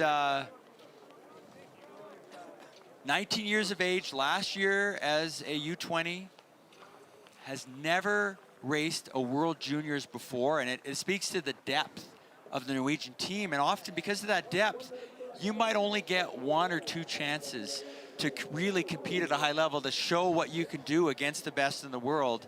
And Holbach, who's definitely made some big improvements, really kind of starting kind of late last season, really took full advantage of his chance here to perform. That's right, Steve. We talked earlier with the Norwegian coach, and because there's so much depth in Norway, a lot of these athletes have to be on form at the start of the season, because if they're not performing in the first races, they don't have a shot at any of these championships or international races. Yeah, and really Holbach, I mean, he was performing in the December races for the junior trials, then the January races. So he's had to hold a high level of fitness pretty much for two months, month and a half, 2 months, to not only get on this team, but then to become a world champion and defeat Nico Antola. But he took, again, full advantage of that opportunity to show what he can do. And that's critical. You know, we talk about celebrating the moment. Like, it is very hard, whether it's just getting to a championships or getting on a team from a country with a lot of depth. You just got to celebrate the moment. You don't know what the future holds, but you know today was a great day for you, and just celebrate that moment. Exactly, Steve. Celebrate being the junior world champion. So here's one of our Chilean skiers, Tomas Diaz. You know, I talked to the Chilean team, all the athletes, and they had massive smiles on their face. This is their first ever World Junior Championships as well. Very young team. And they were super excited to be here. They spent a month in Princeton, British Columbia, a small town, training, getting ready for these. And normally their winter is in the summer, and they said they only get about 2 months of skiing in kind of July, August timeframe, June, July, August timeframe, where they are in Chile. About, and that's got to be down in the Patagonia area. well, they said there. It's about 60 kilometers from Santiago, so I think it's just the higher elevations that they get to, where they get the snow. The entire team was from that club. Because I know there is a World Loppet in Argentina on the southernmost point of South America. Speaking of the Southern Hemisphere, here's one of our Australian skiers just coming in. And there is your podium. There's your top skiers. Matthias Holbeck in the middle, Nico Antola on your left, and Christian Kolrud on your right.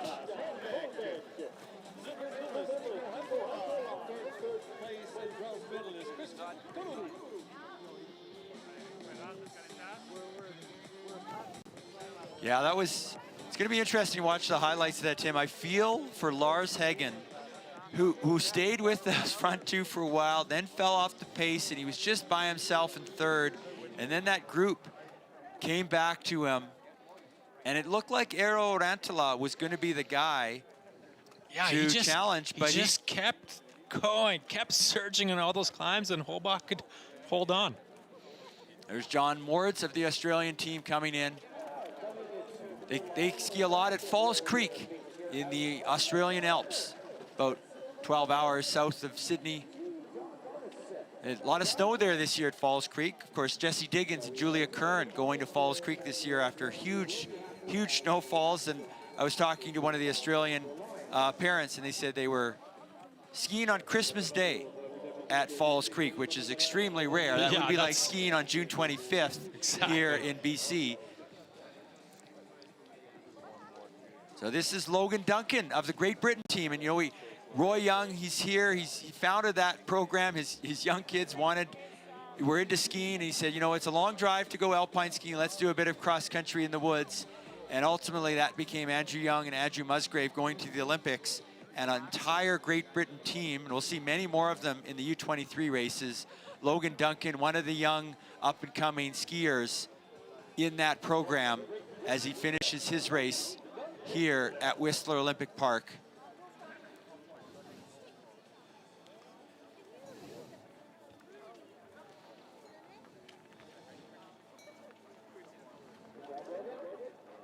As Logan completely collapses at the finish.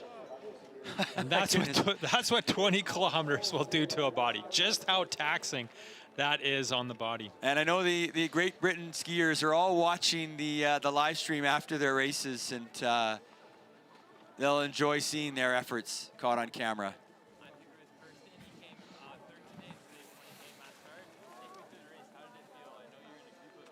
And Logan, part of that Huntly Nordic Club in Scotland, that's also the club of Andrew Musgrave and Andrew Young, two great World Cup skiers. Again, both those skiers competed as teenagers at those Whistler Olympics, the Vancouver Olympics in 2010 here at Whistler Olympic Park.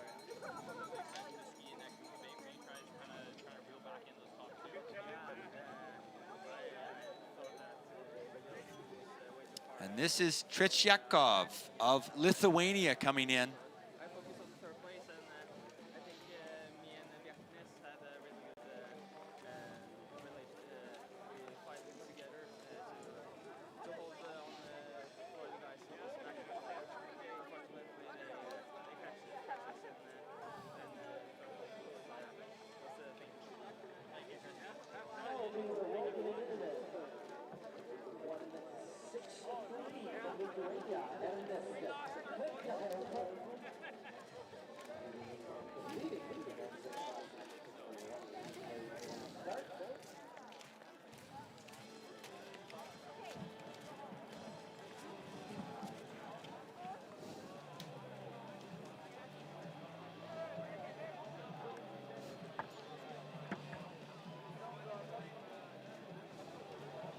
So we're just setting up shortly for the awards ceremony, but just seeing some of the other skiers finishing a long 20K mass start. This is, well, it looks like Thomas Diaz from the Chilean team.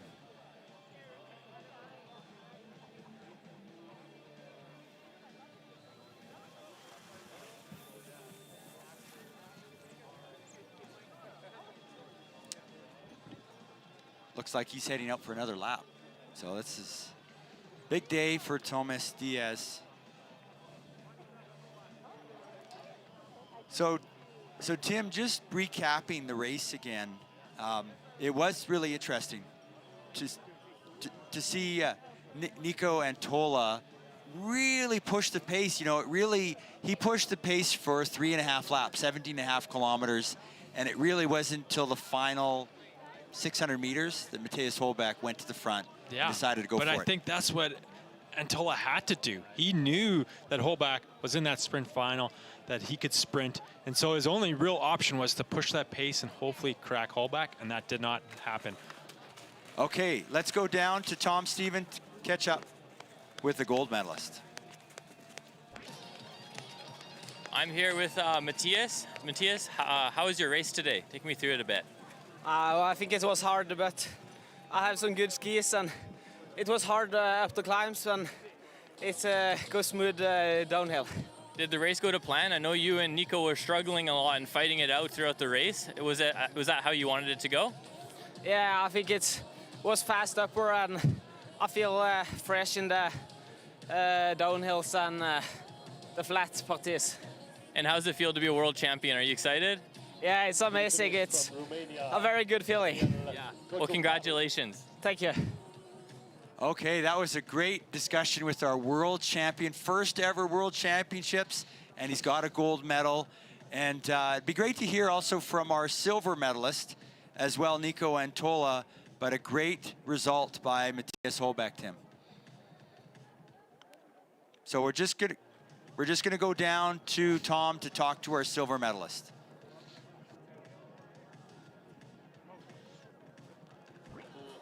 I'm here with Nico. He came second today in today's 20K race. Nico, how did it go? Yeah, it was a good race for me and good day and good skis, so I'm happy. Did the race go like you expected it to go, or were you hoping to break away? Yeah, I hoped that, but I tried to go hard on the uphills, but it doesn't work enough, so, but second place also good for me. Well, congratulations. Okay, so Tim, it was interesting listening to Holbach and Antola. It sounded like Holbach said, you know, the downhills and the flats, I could rest a little bit. I felt really good. Yes. And whereas Antola was pushing on the climbs, but Holbach was able to just recover a bit on the downhills, be okay on the flats, and then hold on to the power of Antola on the climbs. Exactly, Steve. I think you noticed earlier that it looked like Holbach had really good skis, and he probably knew that and used that to his advantage of like, I'm not going to try ski away from him on the descents. I'm going to use those descents to recover, to stay fresh, and knowing that Antola had to push on those climbs. And so if he could just hang on during the climbs, then he knew he could recover on the descents and hopefully finish with a strong sprint, which Holbach did. And, you know, and even in that interview, Antola mentioned he had to go for it on the climbs, and he pushed, and, you know, it didn't quite pan out. Holbach was able to stick with him. Okay, now we're going to go down to Tom to talk to our bronze medalist. I'm here with Kirsten. He came third today in today's 20K mass start. Take me through the race. How did it feel? I know you're in a group of 8 in the last little bit. How did that go? I think it get pretty well. It was Antola and Holbach was too strong today, and I need to focus on the third place. So yeah, the finish was good, and I'm very happy. Was it exciting to ski in that group of 8? Were you trying to reel back in those top 2? Yeah, I thought that those two was way too far. So like I said, I focused on the third place, and I think me and Bjartnes had a really good relation. We fighted together to to hold on for the guys who was back, but unfortunately they catch us, and then the third place was the thing. Well, thank you, Christian. Congratulations. Thank you. Yeah, so Collerud was part of that fourth and fifth placed group that was, trying to, it was in between Hagen and that chase pack. And then it seemed when that chase pack caught, it was like, oh, is it lights out for those Norwegians? But he had that second win in that final stretch. And he said in his interview, you knew third was on the line. He had to dig deep and fight for that third place, And even going back earlier in the race when it was Antela and the four Norwegians, it was just, Collerud even made the mention, Matthias was just too strong today and knew that, he couldn't stick with him. And so now he's fighting for third. So he refocused middle of the race and thinking, okay, I'm skiing now for that bronze medal. I got to fight for everything to win bronze. And that's just what he did. Yeah, that's an interesting strategic adjustment where you're like in the pack but going, I think this is too hard. I think I got to back off. And it was the right decision because he had enough ultimately to get the bronze medal. And if he doesn't back off soon enough, he's going to be out of gas for the finish. We just see Patricio Melanan from Chile come across the finish line. But yeah, that's a tough strategic, like that takes a lot of experience, right? Yeah, experience and just mental toughness to change kind of the race plan in the middle of the race and refocus and then fight for that bronze medal. Yeah, because if you're going too hard, you're just burning all your matches and you got nothing left. But Collerud showing a lot of maturity there. And yeah, had he tried and kept pushing to stick with those guys, he might have just blown up even more and ended up with, a 10th place, top 15, maybe something like that, versus winning a bronze. And I got a feel for, again, Lars Hagen, who was in that position there, thinking about a bronze, right in there in no man's land, but just getting swallowed up by that pack of sharks coming in, thinking about a bronze medal. And it was really the Swiss skier Albacini that really led the charge. Well, Albacini, but also Rantala, the Finnish skier, made that one surge as well to try to close that gap and bring that whole school of sharks fighting for that bronze medal. Yeah, I'm not sure. Is it a pack of sharks? Is it a school of sharks? School. I went with school. But they were definitely looking for blood. They sensed blood in the water, and they were going for that bronze medal position. Definitely a number of sharks there looking for a bronze, and it was Collerud that emerged with that bronze. And there's one of the very young Chinese Taipei skiers. That's Liu, part of that program. Again, roller skiing almost all the year, and to get snow, they pretty much have to leave leave Chinese Taipei.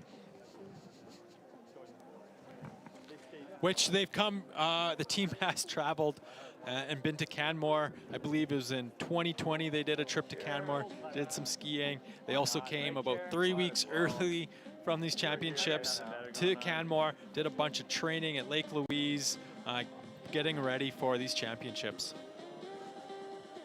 Yeah, Liu looks like he's got some promise. Nice, smooth double pole technique. That's very much Ian Murray double pole technique, just how smooth that is. So he's getting some good coaching from the Canadian there in Alberta.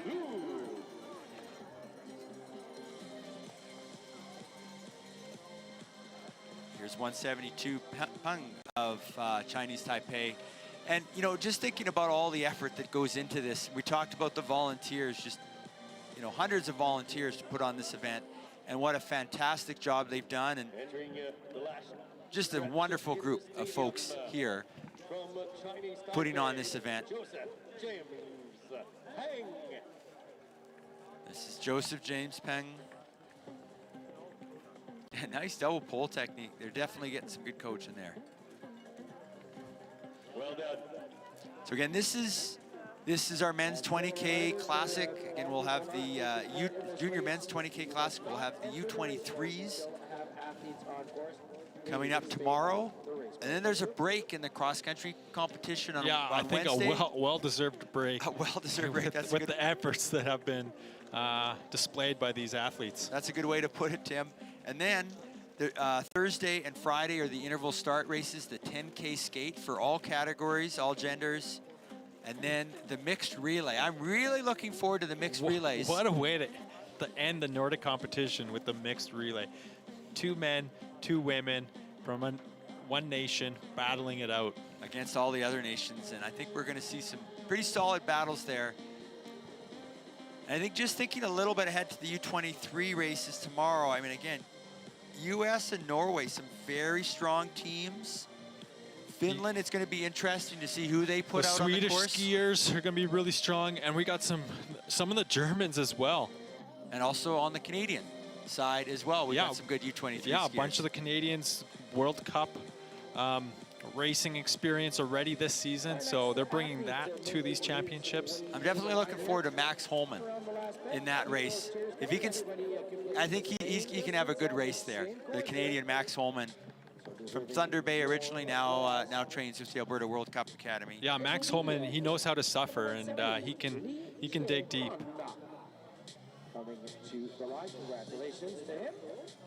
So this is Lee, Chinese Taipei.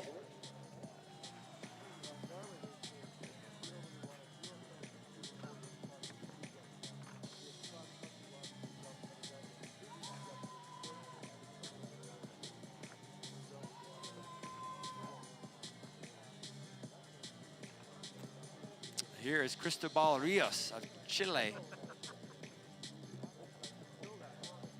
And yeah, they were telling me they trained about 60 kilometers from Santiago in Chile.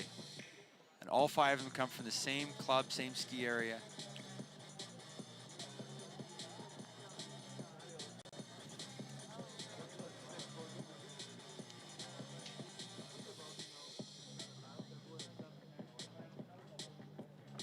You know, it was interesting. I'm just thinking back to the start of the day, looking at my notes. When we talked with the Norwegian coach, the head coach, and I looked to him and I said, "How are you guys looking?" And he had this very confident look in his eyes and said, "I think we'll do very well today." And they delivered 2 World Junior Championships.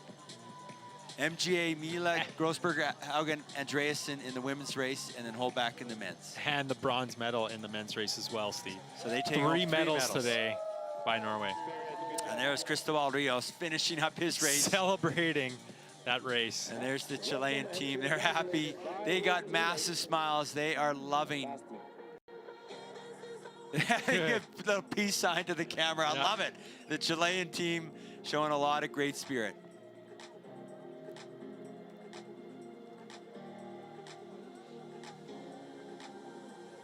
Yeah, Stephen, tomorrow's race, that U23 category, I think what we were saying about the Norwegians today, how dominant, how strong they were, I think that energy is going to transfer over to that U23 category tomorrow.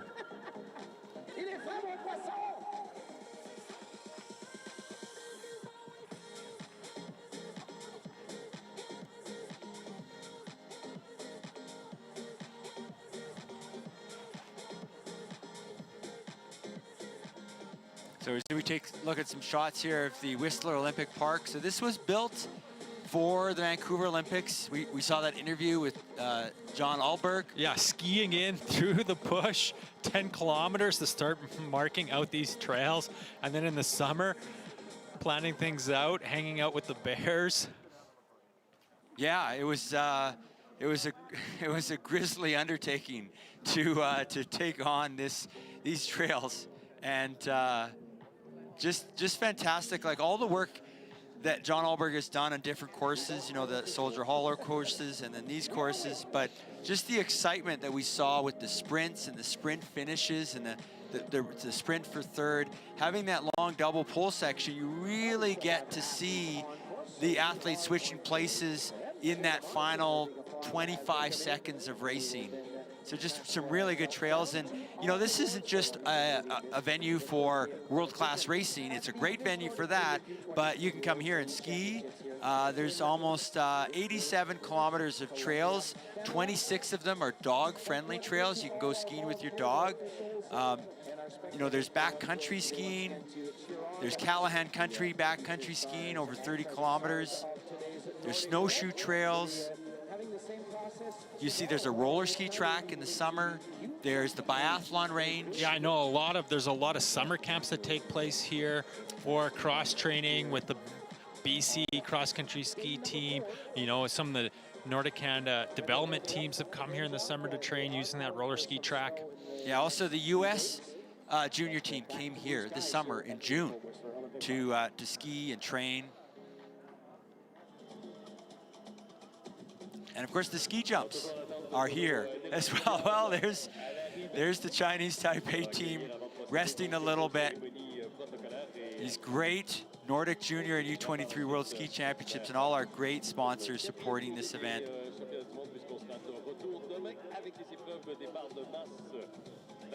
And one thing, just talking a little bit, Tim, about the drive up.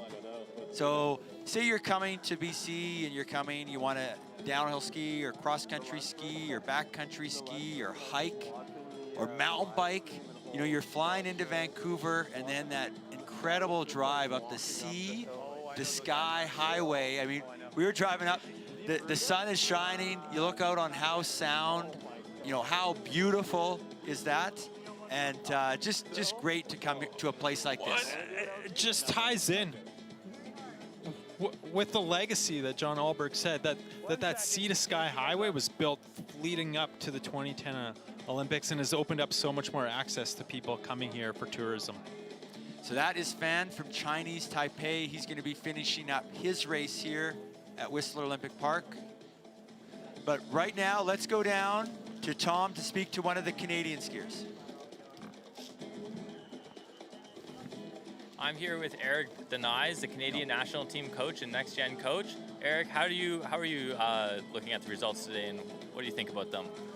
I think overall it was a really strong day for our young U20 women. We had a 13th and a 21st, their first international experience and first World Junior Championship. So fantastic racing from both Alison Mackey and Constance Lapointe. They have this year plus 2 more years of World Juniors left, so really looking to build on this for them.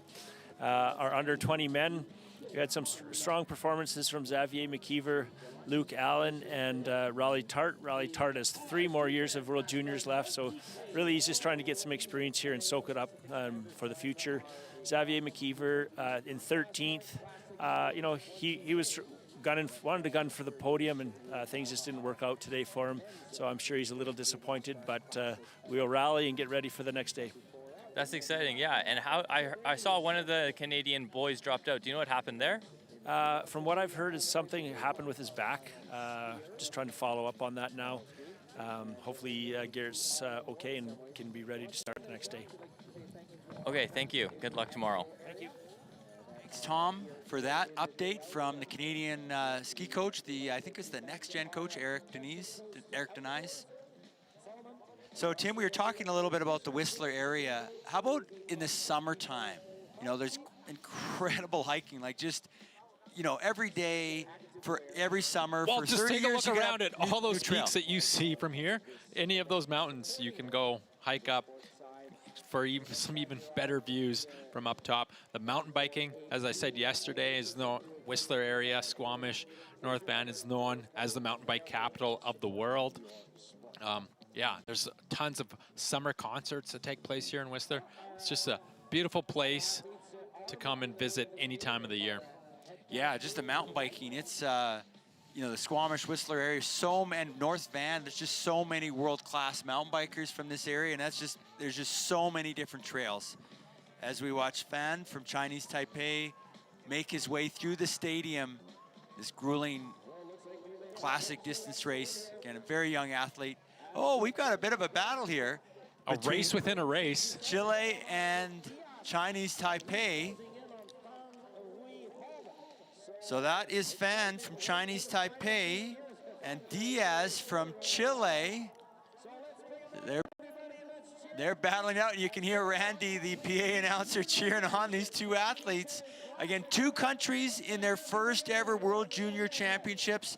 2 very young teams, a lot of 14 and 15-year-olds on this team, and they're looking at this as an opportunity to build their programs, being in the, you know, this side of the Atlantic, so to speak.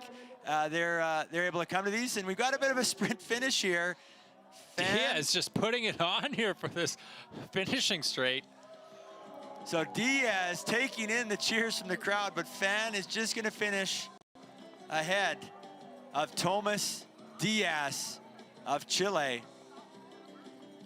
And I'm sure, you know, we had a number of Chilean ski fans tuning in on the broadcast, so they're going to be happy to see that. So great to see the world come together here in Whistler.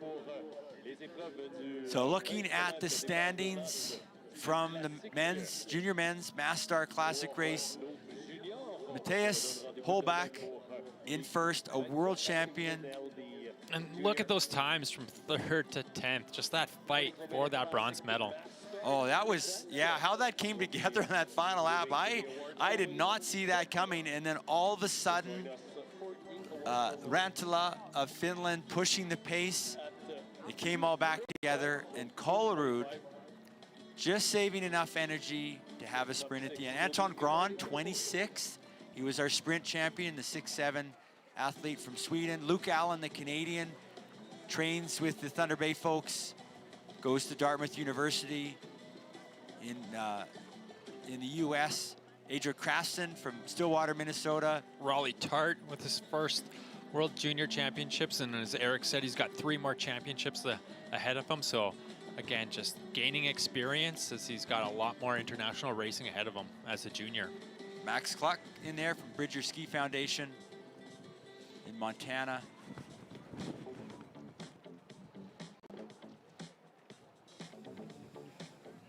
Yeah, what a beautiful venue. Like, just surrounded by the mountains here in Callahan Valley. And a bit of sun out, you know, not too bad. Not quite as sunny as the last couple days, but quite a nice day here. And about an hour and a half, 2 hours north of Vancouver here at Whistler Olympic Park, surrounded by the snow. Steve, you were talking earlier about that drive. You know, yesterday when we were leaving race site, you know, sun was still shining, mountains are up, and those 2 eagles soaring over top. Okay. Thank you, everyone. We're just going to roll out here.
All right, buddy. Well, I said we're sort of in the home stretch, right? Yeah.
It is.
Just a reminder, unofficial results have just come out, and we are aiming for a award ceremony happening at 2:45.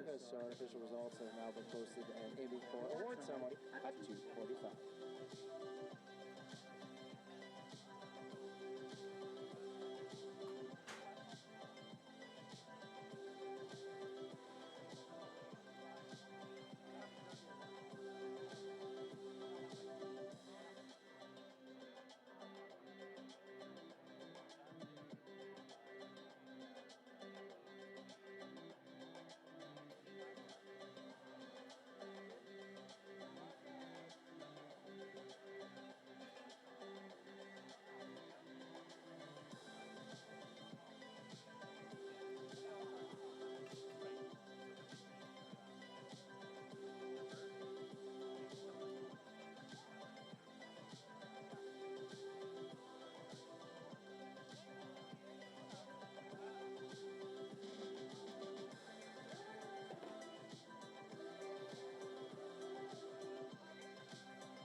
can keep your voice for the rest of the week, we'll ask the top 6 junior men to the podium, please. Top 6 junior men to the podium. Top 6 juniors, messieurs, au podium.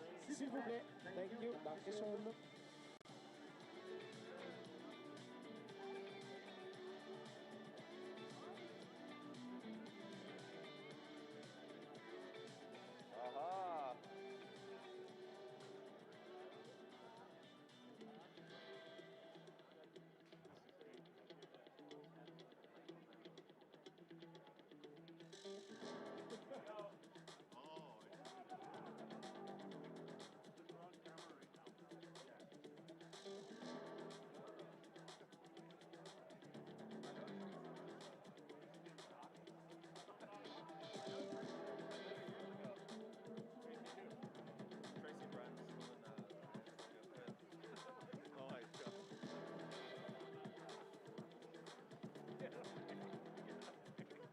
I can't handle it. I know. Yeah, we're live on the world. Yeah. We are live on the world.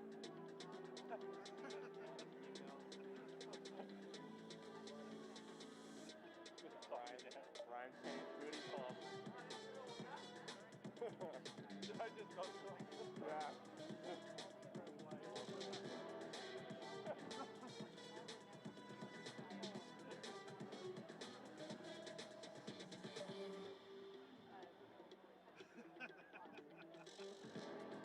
Fucking go, come on. We're live in the world. All 15 people are live. I'll go direct. Oh. I know Tracy's run. I know her son. I was in PA. Yeah, she's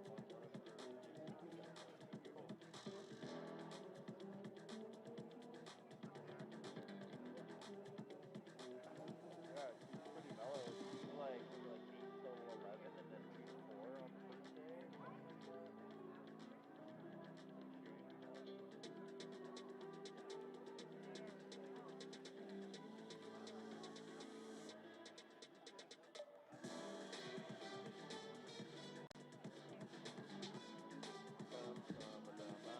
Alright. See you later.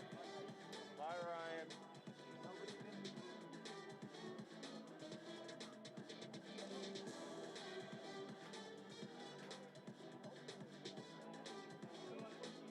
Back? Nobody has a script.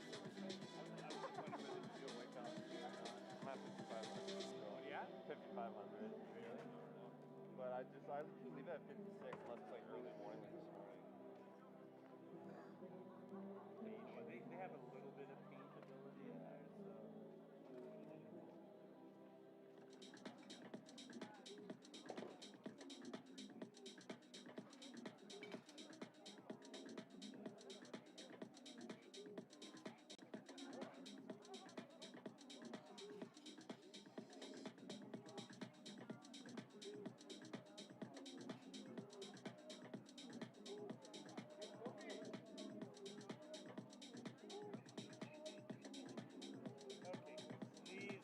I know.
I don't know.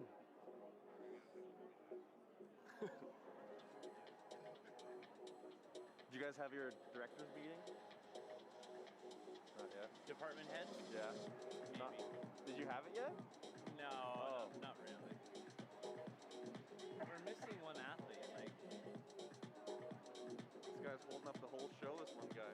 oh, such bollocks. Is this kid here? Or is he a coach? I don't even know. What are we waiting on, Terry? What are we waiting? What we waiting on, Terry?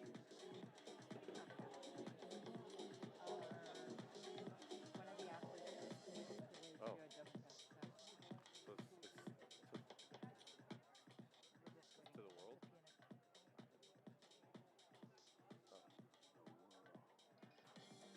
The world.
Okay, everyone, the moment we've been waiting for, the awards ceremony. We'll now throw it down to PA announcer Randy. Good afternoon. Welcome to Whistler Olympic Park and to the FIS Nordic Junior U23 World Ski Championships for the awards ceremony of cross country junior mass start classic 20 kilometers men. Bonjour et bienvenue au Parc olympique de Whistler pour les championnats du monde junior U23 FIS de ski nordique pour la cérémonie des vainqueurs du ski de fond junior départ de masse 20 km hommes.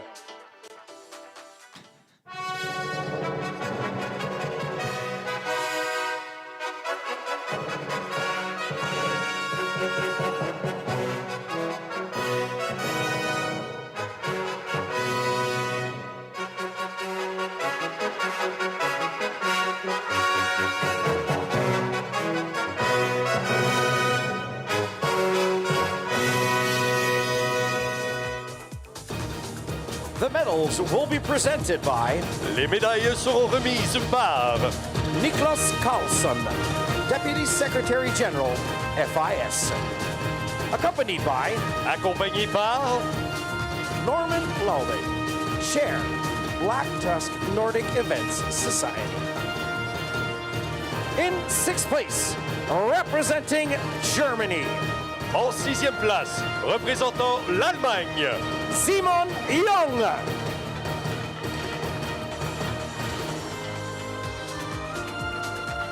In fifth place, representing Italy, en 5e place, représentant l'Italie, Davide Gil.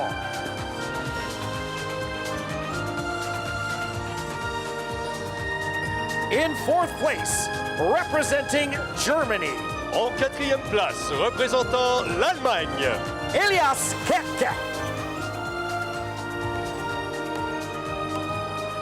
The bronze medalist representing Norway, la médaille de bronze représentant la Norvège, Christian Kollerud.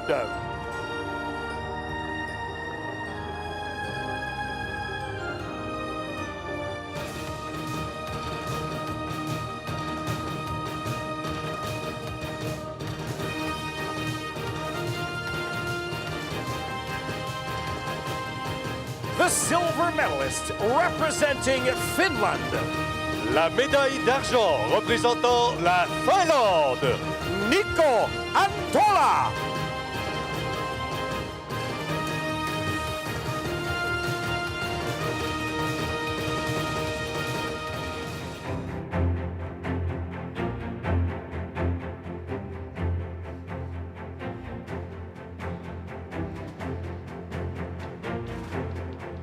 The FIS gold medalist and 2023 FIS Junior World Champion representing Norway.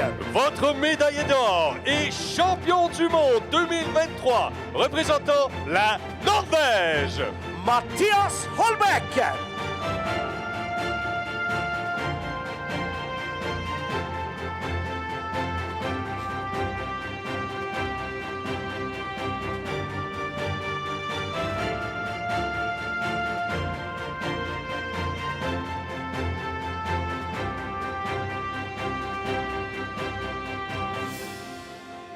The gifts will be presented by les cadeaux seront présentés par Mr. Robert Lazzaroni, Nordic Director, North America, Salomon.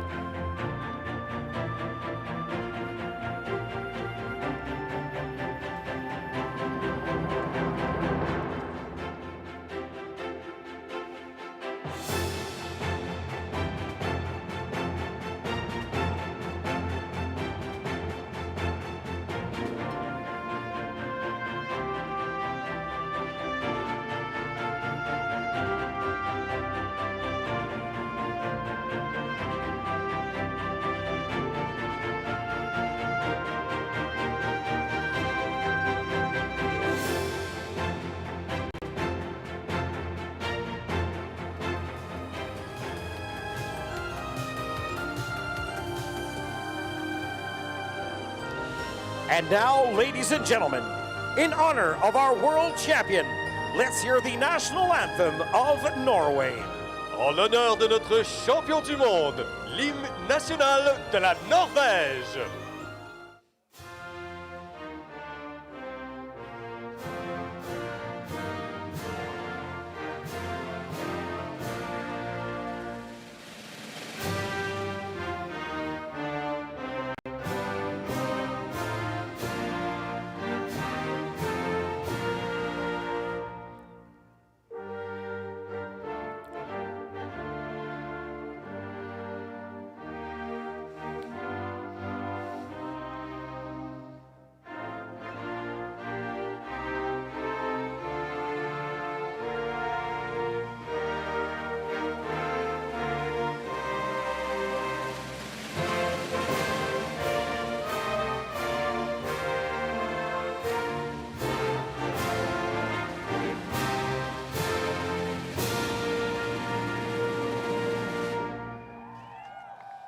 One more time, your applause for our winners.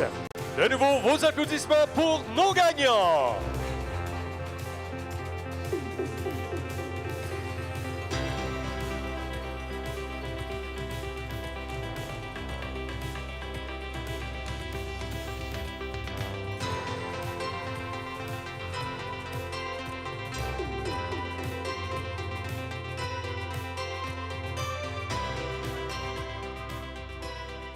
Ladies and gentlemen, this concludes our award ceremonies of the FIS Nordic. Okay, so that was the podium celebration and awards for our junior men's mass start race, Tim. What a turn of events, Steve. At one point in that race, I thought it was going to be Antola Skiing with four Norwegians in the top 5, and that pack came back fighting all the way through that last lap for a fighting finish for that bronze medal. Yeah, that was a great race for the men, and just beautiful sights here. Blue sky, the sun is out. Perfect tracks. Saw a quote from one of the skiers that won a medal yesterday, just saying this is the most perfect conditions you'd want for a championship. And this afternoon, it was the junior men getting underway. 72 skiers, 27 countries taking on the trails here at Whistler Olympic Park. And Nico Antola leading right from the start here. Here's Holbach, our winner from today, skiing away with him. And at this point here, Steve, I thought it was just going to be the Norwegians and Antola skiing away with it. Yeah, you can see 4 Norwegians in the picture. 1 blue suit for Nico Antola. Sure, he was starting to sweat it. But then Antola pushed the pace, and the only Norwegian able to stay with them was Holbach, and Antola pushing the pace on the big climb, but not able to shake Holbach. No, and the interview with Holbach, he mentioned how he had good skis. He was able to recover on the descents and make that final push on that climb into the stadium and win the gold medal here today. And he doesn't even want to grab the Norwegian flag. He wants to make sure he is a junior world champion. Antola skied it the way he needed to, but he couldn't shake the man from Norway, and Colorado emerging from the pack, Tim, for the bronze. What a finish for 3rd place. Could have been anyone's bronze medal out there. Yeah, and the Norwegians happy after getting shut out of the medals in the sprint, taking 2 medals for the junior men here in the 20K mass start. Yeah, just an awesome day here. And there's the standings. You can see what was interesting. Some of the other countries represented in that pack battling for 3rd. Elias Kleck from Germany, Davide Guillot from Italy, Simon Young from Germany, Albacini from Switzerland. So a lot of countries there in that pack. 3rd through 10th, just a tight race. Came right down to that finishing straight, Steve. And Xavier McKeever 13th there. What a great race for him. And Luke Allen, another Canadian here, we'll see right away, finishing in 36th. Trains with the National Team Development Center in Thunder Bay and currently going to Dartmouth University.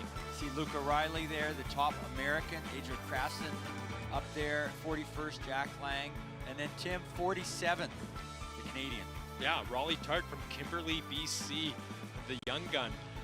Yeah, he's got a lot of racing in his junior career left, so it's good to see him getting the experience here today.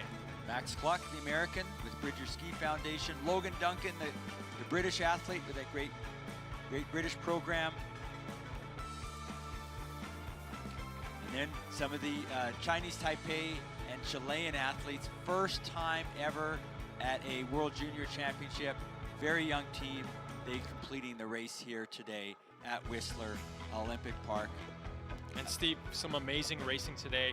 As you said earlier, those tracks were so superb and setting us up for a great day tomorrow of the U23 20K mass start. Yeah, it'll be both for the men and the women, 20K mass start. Looking for some great battles, particularly the Norwegian team, the US team, and a number of the other countries. So what a beautiful day here, Tim. It was an early start, the athletes were ready, and some great battles with the junior men. It was some close racing, both for first and second, and for the bronze medal. Some great tracks out there, just perfect conditions. Just a great battle. Again, tomorrow we've got the U23 races coming up. The men in the morning, the women the women in the morning, the men in the afternoon. But today, for the junior women and junior men, it was magnificent Mila Andreasen and mighty Matthias Holbach atop the world here in Whistler. See you tomorrow.